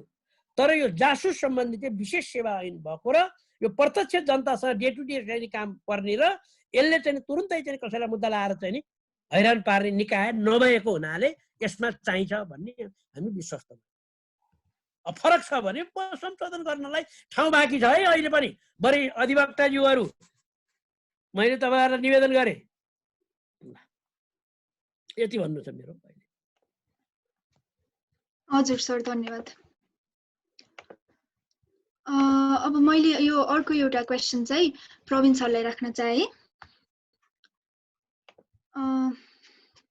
प्रवीण कता जानु खै? प्रवीण सर कनेक्ट हुनु भएको छैन होला, म्यामलाई नै राख्नु पर्ला। अनि सरलाई म कनेक्ट गर्दैछु। हजुर, यो नेट अहिले अब हाउरी चलेर यो नेट अलि समस्या आएको जस्तो छ दादा। ए ओके ओके। हजुर, म्यामलाई नै मैले एउटा राख्न चाहे। यो हाम्रो पार्टिसिपेन्टबाट पनि आएको छ एउटा क्वेसन। यो के भन्ने छ भन्दाखेरि, जो सविता म्याम हुनुहुन्छ,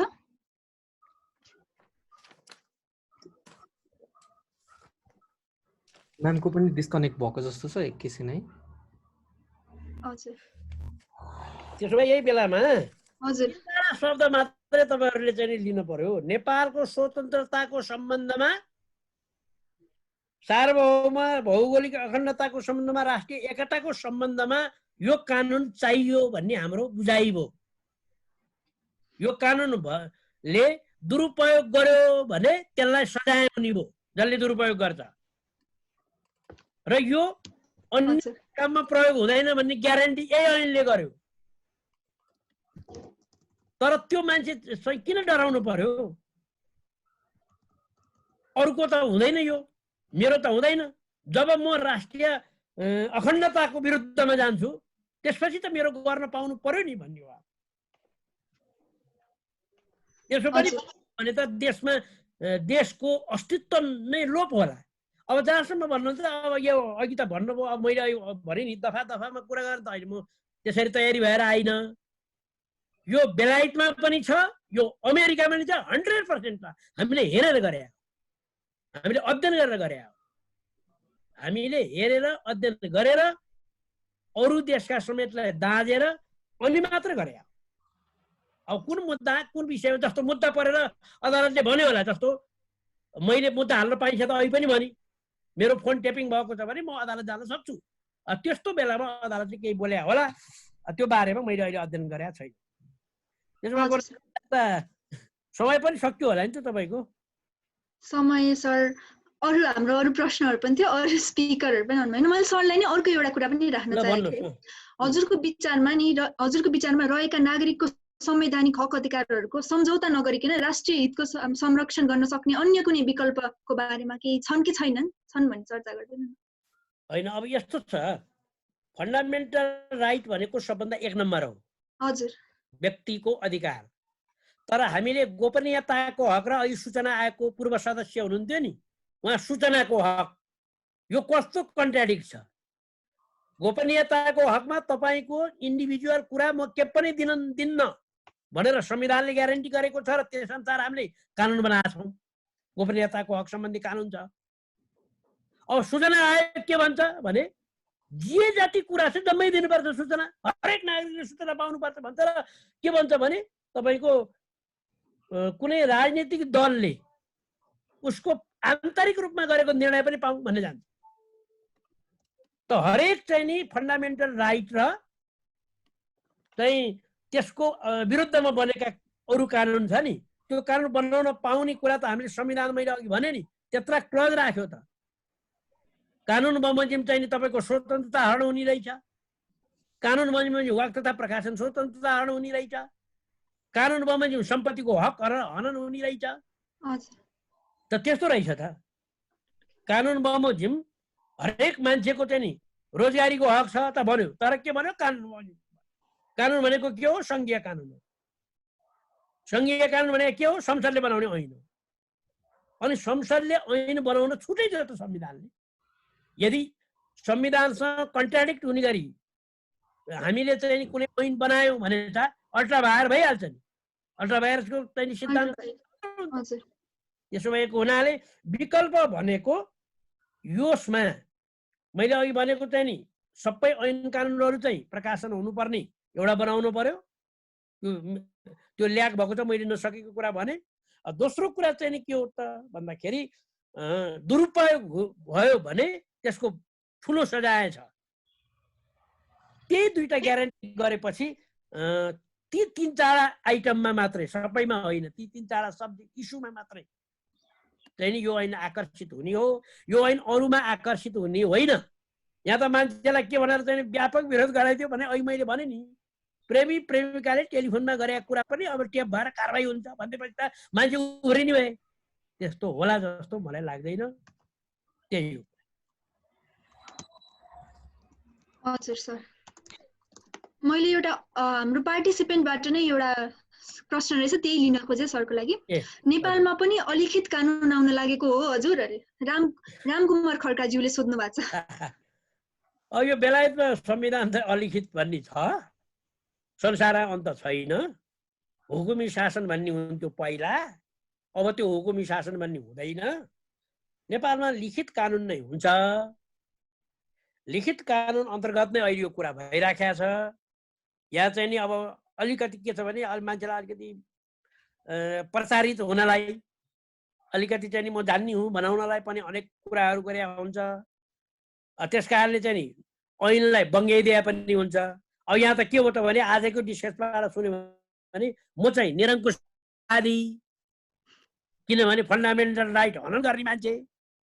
अब उहाँहरू चाहिँ एकदम प्रजातन्त्रवादी, डेमोक्रेट्स, लोकतन्त्रवादी भन्ने जस्तो देखिने भयो नि। तर कुरो त त्यो होइन। उहाँहरूभन्दा कम्तीका लोकतन्त्रवादी हामी थिएनौँ र छैनौँ भनेर अन्दाज कसैले पनि गर्दैन। हाम्रै कारणले यो अहिले परिवर्तन भयो। सरकारको ब्युरोक्रेटले ल्याएको भन्दा हामीले नै त्यो परिवर्तन गरायौँ। त्यसो भएको हुनाले अलिखित कानुन भन्ने हुँदैन। उहाँ साथीले भन्नुभएछ, उहाँले के प्रसङ्गमा भन्नुभयो कुनै थाहा भयो।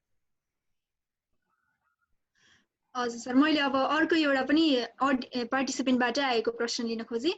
वरुण घिमिरेज्यूले यहाँ के भन्नुभएको छ भन्दाखेरि those in legislative body do not trust the judiciary. यसलाई चाहिँ एउटा व्यवस्थापिकामा भएको मान्छेले चाहिँ न्यायपालिकाले ट्रस्टै नगर्ने कुरा हो त यो भनेको भनेर जस्तो जुडिसियरीले न्यायपालिकाले ट्रस्टै नगरेको हो त व्यवस्थापिकाले जस्तो कुरा आयो यसमा। हैन, सेपरेसन अफ पावरको प्रिन्सिपल अनुसार संविधान त सर्वोच्चले नै मान्न पर्छ। सर्वोच्च संविधान भन्दा माथि त होइन नि। ऊ सर्वोच्च अदालत भनेको उद्देश्यको सर्वोच्च भने होइन, ऊ अदालतको सर्वोच्च भने। अदालत पट्टिको टिम भनौँ, युनिट भनौँ, के भनौँ, त्यसपट्टिको सर्वोच्च भने। सबैको आफ्नो काम छन् नि। कानुन बनाउने अधिकार संविधान अन्तर्गत व्यवस्थापिकाको हो। त्यो कानुनको व्याख्या गर्ने अधिकार संविधान अन्तर्गत सर्वोच्चको हो। त्यो कानुनलाई कार्यान्वयन गर्ने अधिकार कार्यपालिकाको हो। त यो कुरा संविधानले प्रदत्त गरे अधिकार हो। त्यसो भएको हुनाले ट्रस्ट नगरेको होइन। ट्रस्ट नगरे भए त त्यत्रा कानुन बनाएर जम्मै अदालतले दिएको छ। हेर्नुहोस् त, म अहिले भ्रष्टाचारको बारेमा चाहिँ हिजो आज एकदम भ्रष्टाचार मुद्दा सम्बन्धी र अख्तियारको मुद्दा सम्बन्धी सबै अदालतले दिएको छ अधिकार। अदालतको अनुमति लिनुपर्ने त्यहाँ सबै चिज छ। यही एउटा विशेष ऐनमा नगरे। यो विशेष ऐनमा राष्ट्रियता जोगाउनको निम्ति, सार्वभौम जोगाउनको निम्ति, जासुसी सूचना लिनको निम्ति, अपराधीहरू पत्ता लगाउनको निम्ति यो चाहियो। यो नभएर नै हो हाम्रो देशका अघि भन्नुभयो उहाँलाई त के मन परेन, कुनै सुगौली सन्धिको मूल कपी चोरेर कसले लग्यो भनेर किन बताउन नसके? अहिले कसैले पनि बताउँदैन। छन् चाहिँ छैन। चोरेर कसरी लग्यो? बेलायतमा छ। के लग्यो? हामीसँग हुनु पर्यो नि एक कपी। त्यो चोरेर लैजाने कुरा चाहिँ अदालतलाई गएर सोधेर फलानले चोर ल्याएछ, म त्यसलाई अनुसन्धान गर्छु, यसो फोन त्यो बेला फोन थिएन होला, के भन्न पर्थ्यो, गर्छु भने भए पत्ता लागेको थियो। अहिले पनि पत्ता लाग्यो। त्यसले गर्दा पत्ता नलाग्यो, कानुन थिएन। देशको सार्वभौम, देशको महत्त्वपूर्ण कुराको निम्ति यो कानुन आवश्यक छ। केही कुरा सुधार छ भने अहिले प्रतिनिधि सभामा सुधार गर्न सकिन्छ। अघि प्रवीणजी चाहिँ डिस्कनेक्ट हुनुभएको थियो। मैले अर्को प्रवीणजीलाई सुन्नुभयो भएन। एउटा ऐन, यो ऐन का नियमावली लगायतका जति पनि डेलिगेटेड लेजिस्लेसन सुन्नुभयो होइन? मैले लास्ट दफा हेर्नु मैले सकिनँ, हारे। अब के गर्नु, मान्दै मानेनन्। अब म चाहिँ नि विद्रोह गरेर उब्रेर त्यहाँ हिँड्न सक्ने अवस्था थिएन। तर मेरो यसको घोर विरोध छ। अब अर्को भन्नुहोस् ल के हो। अब म प्रवीण सरलाई नै एउटा सोध्न खोजेँ। उहाँ चाहिँ साइबर ल एक्सपर्ट पनि भएको हुनाले मैले एउटा डाटा सेक्युरिटी रिलेटेड क्वेसन सोध्न खोजेँ सरलाई। अहिलेको समयमा डाटा ब्रिच र डाटा थेफ्ट जस्ता समस्याहरू एकदम धेरै नै देखिएको छ। यस सन्दर्भमा व्यक्तिको गोप्य जानकारी प्राप्त गरी तिनीहरूको अभिलेख सुरक्षित ढङ्गमा राख्न नसकेमा के कस्ता समस्या निम्तिएलान्, साथै त्यस्ता डाटाको सुरक्षाका लागि के कस्ता सावधानी र प्रक्रिया अपनाउँदा उचित होला, यसमा अलिकति प्रकाश पारिदिनुहोस्। छलफलमा जुन हामी कुरा गरिरहेको छौँ यो चाहिँ मूर्ति बचाउन सकिन्थ्यो यो ऐन पहिला आएको भए मूर्ति हैन, मैले मूर्ति भनिन हैन भन्नाले ठुलो दस्तावेजहरू हजुर ठुलो कसुरहरूलाई चाहिँ यो ऐन ल्याएपछि एकदम सामान्य ढङ्गमा अनुसन्धान गर्न अथवा सूचना सङ्कलनमा जुन सेवा पुग्छ अथवा गर्न सकिन्छ भन्ने जुन भ्रममा हामी छौँ त्यो भ्रमबाट चाहिँ बाहिर आउन जरुरी छ। मैले किन भनिरहेको छु भन्दा ती तत्त्वहरू जसले नार्कोटिक्सको अवैध कारोबार गर्छन्, जसले मानवलाई अथवा बच्चाहरूलाई किडन्याप गरेर बाहिर लान्छन्, ती व्यक्तिले हामीले सोचे जस्तो फोनबाट संवाद गर्छन्। उनीहरूले के गर्छन् भन्दा एन्ड टु एन्ड इन्क्रिप्सन हुन्छ, यता पनि सुरक्षित हुन्छ उता पनि सुरक्षित हुन्छ र त्यो सुरक्षित रहेको कन्भर्सेसनलाई यो ऐनले कतैबाट पनि छुन सक्दैन। त्यसको अर्थ के हो भन्दा यो ऐन कसको लागि ल्याइएको छ? त्यस्तो खालका घटना गर्ने व्यक्तिलाई त यो ऐनले छुँदैन। त्यो एन्ड टु एन्ड इन्क्रिप्सन त्यसरी गोप्य ढङ्गले गरेको कुरालाई हामीले इन्टरसेप्ट गर्न पनि सक्दैनौँ भने यो ऐनको औचित्यमा चाहिँ हामीले अलिकति सोच्न आवश्यक छ। र अर्को जुन कुरा आयो अदालतमा, फेरि म अदालतमै आएँ, ढिलो हुन्छ भन्ने कुरामा मैले पनि यसो अनुसन्धान गरेँ। साँच्चै नै कहिलेकाहीँ त अपरझट चाहिन्छ, के गर्दा रहेछन् त भन्दाखेरि त्यस्तो अवस्थामा ओरल अथवा भर्बल कन्सेन्ट दिने गरेका रहेछ। त्यो मेकानिजम हामीले बनाउन सकिन्छ। र अर्को कुरा चाहिँ यस्तो सबै यो मुद्दा लागेपछि अथवा यो बडो अनुसन्धान भएपछि मुद्दा लाग्नेदेखि लिएर सबै कुरामा यसको संवैधानिकता परीक्षण गर्नलाई सबैलाई हामीले अदालतलाई विश्वास गर्यौँ। तर यो कुराको कन्सेन्ट दिनलाई हामीले अदालतको किन विश्वास नगर्ने भन्ने कुरामा हामीले सोच्न आवश्यक छ। अनि अर्को अब जुन डेटा प्राइभेसीको कुरा अथवा डेटा सेक्युरिटीको कुरा मैले सुरुदेखि भनिरहेको छु, सेफगार्ड अफ ब्रिच, मेरो गोपनीयता विपरीत अथवा मेरो गोपनीयता को विपरीत मेरो टेलिफोन टेप गरिन्छ भने ठिक छ, म माथि शङ्का लाग्छ भने टेप गर्न सकिन्छ, सरकारले अथवा सरकारको निकायले त्यो टेप गर्न सक्छ। तर त्यसको सुरक्षा त प्रत्याभूत गरिदिनु पर्यो नि। किनकि के अर्थमा सुरक्षा प्रत्याभूत गरिदिनु पर्यो ऐनले भन्दाखेरि त्यो टेप गरेको रेकर्ड कहाँ राख्ने, एउटा कुरा, त्यो रेकर्ड कसरी राख्ने, सबै प्रत्यार्जन गरिदिने, सबै चाहिँ तिमी नियमावली बनाऊ भनिदिने। विधायकले जब कुनै व्यक्तिको एउटा गोप्य तथ्याङ्क कुनै निकायलाई सङ्कलन गर्न छुट दिइरहेको छ भने अब विधायकले त्यो सङ्कलन गरेको कुरा चाहिँ यति वर्षसम्म राख, यसरी राख भन्ने कुरा सामान्य एउटा मार्गदर्शन चाहिँ दिनु पर्थ्यो भन्ने चाहिँ मेरो एउटा बुझाइ हो। किनकि त्यो मार्गदर्शन पनि छैन, कति समयसम्म उसले इन्टरसेप्ट गर्न पाउने पनि छैन, कति गर्न पाउने पनि छैन। उदाहरणको लागि एउटा व्यक्तिलाई चाहिँ शङ्का लाग्यो, यसले राष्ट्रिय अखण्डतामा असर पार्छ भन्ने मलाई शङ्का लाग्यो अथवा म सरकार हो मलाई शङ्का लाग्यो। अब मैले 100 जनाको फोन टेप गरिदिने, त्यहाँ प्रोपोर्सनालिटी भन्ने कुरा हामीले विधायकले अथवा कानुन निर्माताले प्रोपोर्सनेट हिसाबले तिमीले गर्नुपर्छ भन्ने एउटा केही न केही लिमिटेसन राखिदिनु पर्थ्यो भन्ने कुरा चाहिँ मेरो एउटा बुझाइ हो। र जुन डेटा सेक्युरिटीको कुरा गर्दाखेरि हाम्रो अहिलेको सिचुएसनमा नेपाल सरकारका यो हामीले एउटा तथ्य हो, हामीले स्वीकार्नुपर्छ। नेपाल सरकारका आर्मीको वेबसाइट पनि आएको हुन्छ, भएको छ 2-3 वर्ष अगाडि, त्यसै गरी प्रहरीको पनि हुन्छ। र यसरी हामी हाम्रो सुरक्षा संयन्त्र नै मजबुत बनाइरहेको छैनौँ र हामी के गरिरहेका छौँ भन्दा त्यही इन्फ्रास्ट्रक्चरमा चाहिँ हामी जनताका अथवा नागरिकका अथवा गैर नागरिकका गोप्य सूचनाहरू चाहिँ राख्नलाई अग्रसर भइरहेका छौँ। पहिला इन्फ्रास्ट्रक्चर बनाउन, पहिला हामी एकदम सेक्योर्ड सिस्टम बनाउन, त्यसपछि बल्ल त्यो सिस्टममा चाहिँ के गर्न सक्नुपर्छ भन्दा हाम्रा गोप्य तथ्याङ्कहरू चाहिँ राख्नुपर्छ। अर्को यो विधेयकले छोडेको अथवा सम्बोधन नगरेको एउटा विशेष व्यवस्था के हुनु पर्थ्यो भन्दा माननीयज्यूको 2टा प्रिभिलेज कम्युनिकेसन छ, एउटा वरिष्ठ अधिवक्ताको हकमा, एउटा पार्लिमेन्टेरियनको हकमा। त्यो प्रिभिलेज कम्युनिकेसनको सेक्युरिटी खै? त्यस्तो प्रिभिलेज कम्युनिकेसनलाई चाहिँ अरू देशले के गर्दा रहेछन् भन्दा विशेष व्यवस्था बनाउँदा रहेछन्। त्यस्तो खालको प्रिभिलेज कम्युनिकेसन, मेरो र मेरो पक्षबीच भएको प्रिभिलेज कम्युनिकेसन सामान्य अरू बेला जस्तो सरकारले सुन्न पाउने हो कि होइन? त्यसको स्थितिमा पार्लिमेन्टेरियनले गरेका जुन संवादहरू छन् 2टा एमपी बीच अथवा पार्लिमेन्टेरियनले टेलिफोनमा संवाद गरे कुनै ऐनलाई लिएर भने त्यस्तो किसिमको प्रिभिलेज कम्युनिकेसन अथवा मैले मेरो पक्षसँग गरेको अथवा एउटा मिडियाकर्मीले मिडियाको एउटा कुनै सङ्कलन गर्दाखेरि समाचार सङ्कलन गर्दाखेरि गरेको ती प्रिभिलेज कम्युनिकेसन गर्न पाइँदैन भनेको होइन मैले, तर गर्दाखेरि सबै अरूलाई सालाखाला जे व्यवस्था छ त्यो प्रिभिलेज कम्युनिकेसन जुन चाहिँ संविधानले ग्यारेन्टी गरेको छ त्यसलाई पनि त्यही सालाखाला व्यवस्था चाहिँ विधेयकले गरेको छ। त्यही भएर विधेयकमा यो दफा 10 भन्दा बाहेक अरू पनि विवादास्पद व्यवस्थाहरू छन्, जस्तै इमिडिएट क्यान्सलेसन छैन, त्यसपछि कसरी त्यसलाई डिस्ट्रोय गर्ने भन्ने कुरामा कुनै पनि मार्गदर्शन छैन, त्यसपछि प्रमाणमा लाग्दैन त भनिदिनु भयो, प्रमाणमा नलागे पनि प्रमाणमा लाग्नुपर्ने अवस्था पनि हुनसक्छ।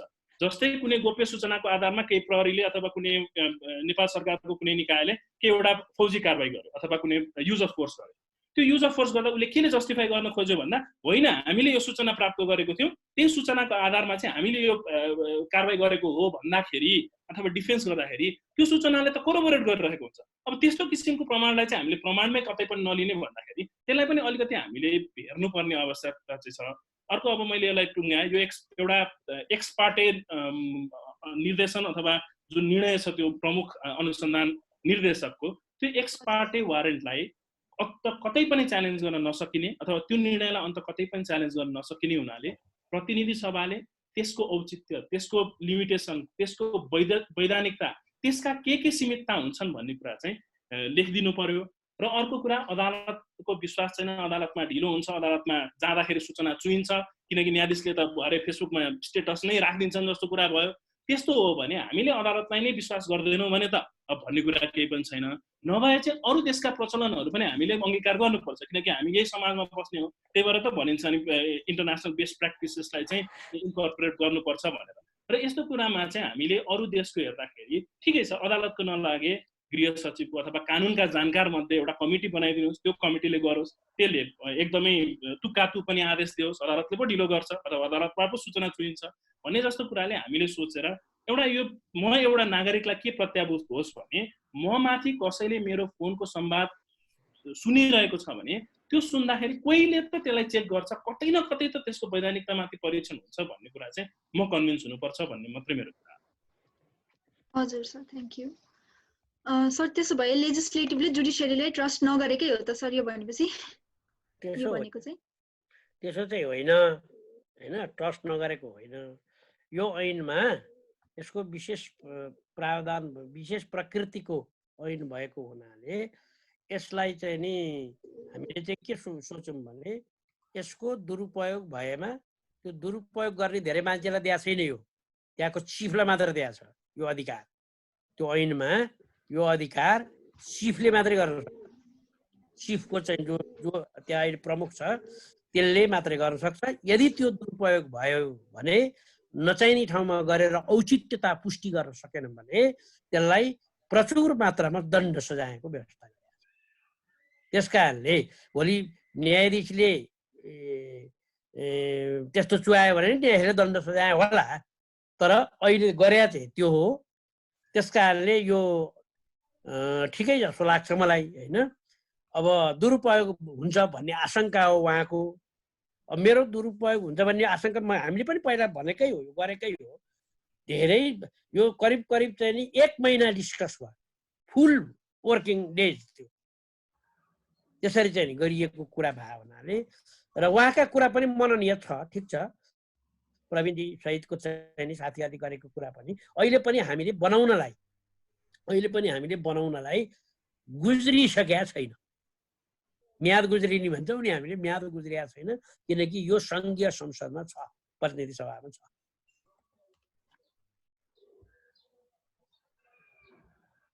फेरि बन्द हो। हेलो हेलो, हजुर हजुर आइरहेछ सर, आइरहेछ हजुर, भन्नु न, म्युट थियो त्यही भएर। ओके, त्यसो भएको हुनाले मेरो आफ्नो विचारमा उहाँले चाहिँ यो कहिले हुन्छ, कसरी हुन्छ, डिस्ट्रोय कसरी हुन्छ इत्यादि कुरा राखिराख्नु भएको छ नि, यो कुरा चाहिँ प्रोसिड्युरलका कुरा हुन्। यो प्रोसिड्युरलका कुरालाई चाहिँ नि मैले अघि भने जस्तो नियममा राख्ने हो, नियम चाहिँ नि गोप्य राख्छु भनेको छ, त्यो गोप्य राखेन भने सबै कुरा त्यहाँबाट खुलाउन सकिन्छ।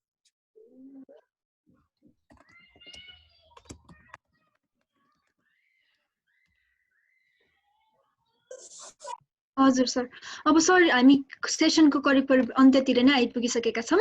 हजुरको केही कन्क्लुडिङ रिमार्क्स छ भने त्यो राखिदिनु होला नि। धन्यवाद छ, तपाईँहरूले हाम्रो विषयमा खास गरी लयर साथीहरू, यङ साथीहरू, इनर्जेटिक साथीहरूले जुन प्रकारले यो कार्यक्रम राख्नुभयो, फेरि पनि यस्तो राम्रो कार्यक्रम राख्नुहोला। जो विद्वान साथीहरू आएर मसँग चाहिँ नि म दोहोरो भूमिकामा छु, सिनियर एडभोकेट प्लस पार्लिमेन्टेरियन। त्यस कारणले उहाँहरूले मलाई सतर्क गराउनु भएको छ, होसियारी गराउनु भएको छ। त्यसमा पनि म उहाँहरूलाई पनि धन्यवाद दिन चाहन्छु। र मैले आफूले बुझेका कुरा सेयर गर्न यो मौका मिल्यो। त्यसो भएको हुनाले यो ऐनलाई प्रतिनिधि सभामा पनि प्रभाव पार्नको निम्ति हामी सबै मिलेर कोसिस गरौँ। फन्डामेन्टल राइट पनि जोगिनु पर्यो, देशको अस्मिता पनि जोगिनु पर्यो। यसको निम्ति यो ऐनलाई कसरी राम्रो बनाउन सकिन्छ त्यो बनाउनु पर्छ भन्ने मेरो धारणा छ। यही अनुसार तपाईहरु सबैलाई म नमस्कार।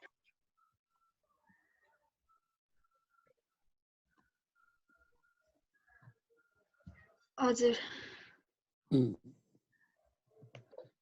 हजुर सर, धन्यवाद। अब म अन्तिममा पनि प्रवीण सरलाई पनि आफ्नो कन्क्लुडिङ रिमार्क्स राख्दिनको लागि अनुरोध गर्छु र सरलाई अर्को एउटा कुरा पनि के राखिदिनु पर्छ के एउटा सोध्न चाहे लास्टमा प्रवीण सरलाई भन्दाखेरि, तपाईँ क्लियरली यो अहिलेको यो प्रस्ताव गरिएको व्यवस्थाको विरोधमा देखिनुहुन्छ। तपाईँको अध्ययनको आधारमा चाहिँ यो व्यवस्था वास्तवमा कस्तो हुनुपर्ने हो, यसलाई एउटा कन्क्लुडिङ रिमार्कको रूपमा, फाइनल आन्सरको रूपमा दिनु अनुरोध गरे। प्रवीण सर जोइन गर्दै हुनुहुन्छ, उहाँको डिस्कनेक्ट भयो जस्तो छ, उहाँ आउँदै हुनुहुन्छ है। हेलो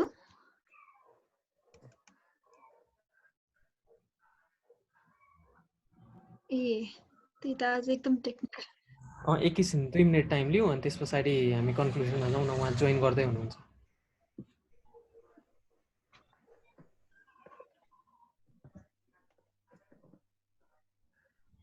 हजुर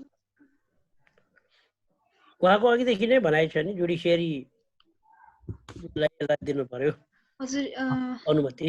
जुडिसियरीको अनुमतिले चाहिँ नि गर्न पाएको हुन्छ, नत्र चाहिँ नि यो कसैलाई पनि उत्तरदायी नबनाउने खालको भयो भन्ने छ कुरा। मैले त त्यही बुझेको छु हैन। हजुर, त्यही मेन इस्यु चाहिँ अब हामी विधिको शासन भन्छौँ, तर अब यसमा प्रपर चेक्स एन्ड ब्यालेन्सेस भएन भने चाहिँ मिसयुज हुन सक्छ भन्ने नै मेजर कन्सर्न हो हैन। किनभने अब यो चाहिँ एक्स्ट्रा अर्डिनरी ऐन भएको र विशेष सेवा भनेको त्यही हो। एक्स्ट्रा अर्डिनरी भने हो, स्पेशल भने हो, अपवाद भने जस्तो हो। त्यसकारणले यो ऐनमा दुरुपयोग हो भने त्यसो गर्ने भनिया हो। हजुर, सन्ध्या सोध्दा हुन्छ नि सरलाई लास्ट क्वेसन अनि कन्क्लुड। हजुर प्रवीण सर, हजुरलाई एउटा कन्क्लुडिङ क्वेसन सोध्न चाहे मैले। हामी सेसनको एन्डतिर आइसकेको छौँ। तपाईँ क्लियरली अहिले यो प्रस्ताव गरिएको व्यवस्थाको विरोधमा देखिनुहुन्छ। तपाईँको अध्ययनको आधारमा चाहिँ यो व्यवस्था वास्तवमा कस्तो हुनुपर्ने हो सर? यसलाई एउटा कन्क्लुडिङ फाइनल आन्सरको रूपमा एउटा दिनु छ। यसमा धन्यवाद। अघि मैले केही कुरा छुट्यो पनि, तर मैले मोबाइलबाट सुन्न चाहिँ सुनिरहेको थिएँ म फेसबुकबाट। यसमा मेरो क्लियर कुरा कति मात्र भन्दा दफा 10 जुन सुरुमा विधेयक मस्यौदाको रूपमा थियो, त्यसमा त धेरै व्यापक रूपमा परिवर्तन भएको छ। त्यसमा जुन एकदम धेरै अधिकार दिएको थियो त्यसलाई सीमित बनाइएको छ। तर प्रश्न यहाँ के भयो भन्दा अझै पनि यो ब्ल्याङ्केट रूपमा दियो र यसले जुन उद्देश्यको लागि ल्याइएको हो त्यो उद्देश्यलाई मात्रै, यो विशेष सेवा ऐन विशेष हुनुपर्छ, यो विशेष सेवा ऐन यो एकदम राज्य विरुद्ध हुने जुन एउटा थ्रेट हुन्छ त्यसलाई कन्ट्रोल गर्न ल्याएको हो। त्यही भएर यसमा अरू कुरा केही पनि सोच्न हुँदैन भन्ने हाम्रो त्यो भावनाबाट हामी अलिकति हट्न जरुरी छ। एउटा कुरा यसको एम के हो, वैध उद्देश्य के हो भन्ने कुरामा प्रश्न हुनुपर्छ। र मेरो गोपनीयतामा प्रश्न अथवा मेरो गोपनीयता हकमा हनन भएर केही कुरा लिइँदैछ भने त्यसलाई सेफगार्ड गरिने एउटा ग्यारेन्टी मलाई गरिदिनुपर्छ। त्यसको लागि अनन्तकालसम्म राख्न पाइने हो कि जीवनभरि राख्न पाइने हो कि कुन हदसम्म मेरो सूचना गोप्य तरिकाले सुन्न पाइने हो र के उद्देश्य प्राप्तिको लागि गर्न पाइने हो भन्ने कुरामा यो प्रत्यायोजित हुने कुरा होइन। यसलाई अब भनिएला यो त पछि निर्देशिकामा कार्यविधिबाट आउँछ भन्दाखेरि त्यस्तो हो भने एक त कार्यविधि अघि उहाँले भन्नुभयो प्रकाशितै हुँदैन, र त्यसरी प्रकाशितै नहुने कार्यविधिलाई चाहिँ यस्तो इनर्मस डेलिगेटेड लेजिस्लेसन दिइयो भने त्यो जसले त्यो पावर पाउँछ त्यसले चाहिँ अब्युज गर्ने अवस्था छ। र अर्को जुन लिखित निर्णय गर्नुपर्छ भन्ने कुरामा पनि आधार र कारण त्यहाँ जुन संशोधित छ, संशोधितमा आधार र कारण छ तर औचित्य भन्ने कुरा छैन। त्यसपछि यसले अपरिहार्यता नेसेसिटीलाई पनि केही पनि एड्रेस गरेको छैन। त्यसपछि यो अब प्रोपोर्सनालिटी जस्तै अनुपातमा हुनुपर्छ, जति चाहिने हो त्यति मात्रै गर्नुपर्ने छ भन्ने जस्ता जुन मार्गदर्शन छन् ती अरू देशका कानुन यस सम्बन्धी कानुनमा लेखिएका हुन्छन्। औचित्य, मार्गदर्शन, कति गर्न सकिने, त्यसलाई कसरी रेकर्ड राख्ने, त्यो कहिलेसम्म राख्नुपर्ने, कसरी सुरक्षित राख्ने, किन भनिरहेको छु भन्दा एउटा कानुनको प्रयोग गरेर मेरो कुनै अधिकार जुन रिलेटिभ छ, अघि नै हामी केमा अग्री गर्छौँ भन्दा राइट टु प्राइभेसी एब्सोल्युट होइन भन्ने कुरामा अग्री गर्छौँ। त्यो कुरामा चाहिँ रिलेटिभ अधिकार जुन राज्यले मबाट खोज्छ भने त्यसमा मलाई के ग्यारेन्टी गरिदिनु पर्छ भन्दा तिम्रो खोसेका ती अधिकार, तिम्रो जुन अधिकार हो संविधान प्रदत्त, त्यो मैले खोसेँ तर त्यसलाई मैले सेफगार्ड गरेको छ है, त्यसलाई मैले एकदम सेफ्टी साथ राखेको छ है भन्ने कुरा चाहिँ उल्लेख गरिदिनुपर्छ। त्यसपछि त्यहाँ अब्युज भयो भने म अदालतमा जाने जुन प्रत्याभूत गर्नुपर्ने कुराहरू छन् त्यो पनि गरिदिनुपर्छ। त्यहाँनिर अब इन्टरिम जस्तै कन्टिन्युअस मेरो ब्रिच भइरहेको छ भने मैले तत्काल रोक्नलाई कहाँ जाने, रिट लिएर अदालत जाने हो भने त्यस रिट लिएर अदालत जाने भन्ने मात्रै सधैँ त्यो एउटा सल्युसन हुँदैन। त्यही भएर चाहिँ एउटा कन्टिन्युअस ब्रिजलाई गभर्न गर्ने, त्यसपछि सबै थोक गोप्य हुन्छ भन्ने किसिमलाई केही पनि अधिकार दिँदैन, तिमीलाई त गोप्य तरिकाले अनुसन्धान गरिन्छ भन्दाखेरि त्यहाँनिर कति चाहिँ मलाई ग्यारेन्टी गरिनु पर्यो भन्दा अघि नै उहाँले भने जस्तो मेरो एउटा बटम लाइन कति मात्र हो भन्दा त्यो चाहिँ इन्डिपेन्डेन्ट अथोरिटीबाट त्यसलाई काहीँ न काहीँ चाहिँ त्यसलाई त्यो एसेसमेन्ट गरिनुपर्छ र केही जुन अघि मैले विशेष व्यवस्थाहरूको बारेमा विशेष व्यवस्था राख्नुपर्छ जस्तै प्रिभिलेज कम्युनिकेसन, इमिडिएट क्यान्सलेसन, त्यसपछि त्यसका रेकर्ड कसरी राख्ने, के गर्ने भन्ने कुरामा पनि त्यसलाई चाहिँ हामीले अलिकति सोचिदिनुपर्छ प्रतिनिधि सभामा छलफल हुँदाखेरि। र एउटा अर्को एउटा कन्क्लुडिङ रिमार्क चाहिँ यो ऐन बनाउँदाखेरि कहिलेकाहीँ विधायकले यसो कहिलेकाहीँ एउटा जस्तै हाम्रै कलेजमै आएर पनि यसो छलफल गर्दै हुन्थ्यो। ओके, ठिक छ, त्यो चाहिँ कलेजमै आएर छलफल गर्दै पनि हुन्थ्यो बरु, किनकि हाम्रा पनि त केही भावनाहरू थियो होला, हामीले पनि केही यस्ता छ भने बरु हामीलाई व्यक्तिगत रूपमा ल रिसर्चर बस्दिनुहोस् भन्ने भने पनि हामी बस्दिन्छौँ, ल यस्तो ऐन आउँदैछ यसमा रिसर्च गरिदिनुहोस् न भन्दा गरिदिन्छौँ। तर त्यसले गर्दा कहिलेकाहीँ हामीले नसोचेका कुराहरूमा पनि भोलि चाहिँ त्यसले ब्याकफायर हान्न सक्ने सिचुएसन पनि हुने हुनाले त्यही नै मेरो निवेदन हो। र यो मौका दिनुभयो र माननीय वरिष्ठ अधिवक्ताज्यूले पनि मेरा केही कुराहरू सुनिदिनु भयो, मलाई पनि केही नयाँ कुराहरू पनि थाहा पाएँ। यो जुन हजुरले चाहिँ यसलाई विरोध गर्दै पनि नोट अफ डिसेन्ट नलेख्दै पनि अब यो पारित भएको छ, यसलाई प्रतिनिधि सभाले सोच्या होला, त्यसको लागि हामी नागरिक समाजले पनि आफ्नो तह र तब्काबाट यसलाई विरोध गर्ने अथवा यसमा फ्रुटफुल डिस्कसन गर्न चाहिँ जरुरी छ। र फेरि पनि धेरै धेरै धन्यवाद। हजुर सर, हामी हाम्रो सेसनको एन्डमा आइपुगिसकेका छौँ, त्यही भएर हाम्रो निमन्त्रणा स्वीकार गरेर आइदिनु भएका तीनैजना एक्सपर्टलाई धन्यवाद, धेरै धेरै धन्यवाद। पक्कै पनि अब हामीले पनि नयाँ कुरा सिक्न पायौँ, सबै पार्टिसिपेन्ट्सहरूले पनि यस्तो टेक्निकल डिफिकल्टिज हुँदाहुँदै पनि धैर्यता बसेर सुनिदिनु भएकोमा धेरै धेरै उहाँहरूलाई पनि धन्यवाद। र अब भविष्यमा पनि अब पक्कै पनि उहाँहरूले पनि यस्तो समय सान्दर्भिक कुरामा केही न केही नयाँ कुरा त सिक्न पाउनु नै होला भन्ने आश गर्दै म यो सेसन यही टुङ्गाउन चाहे। सबैलाई धेरै धेरै धन्यवाद। घरमा बसो, सुरक्षित रहो। अब हस्, धन्यवाद।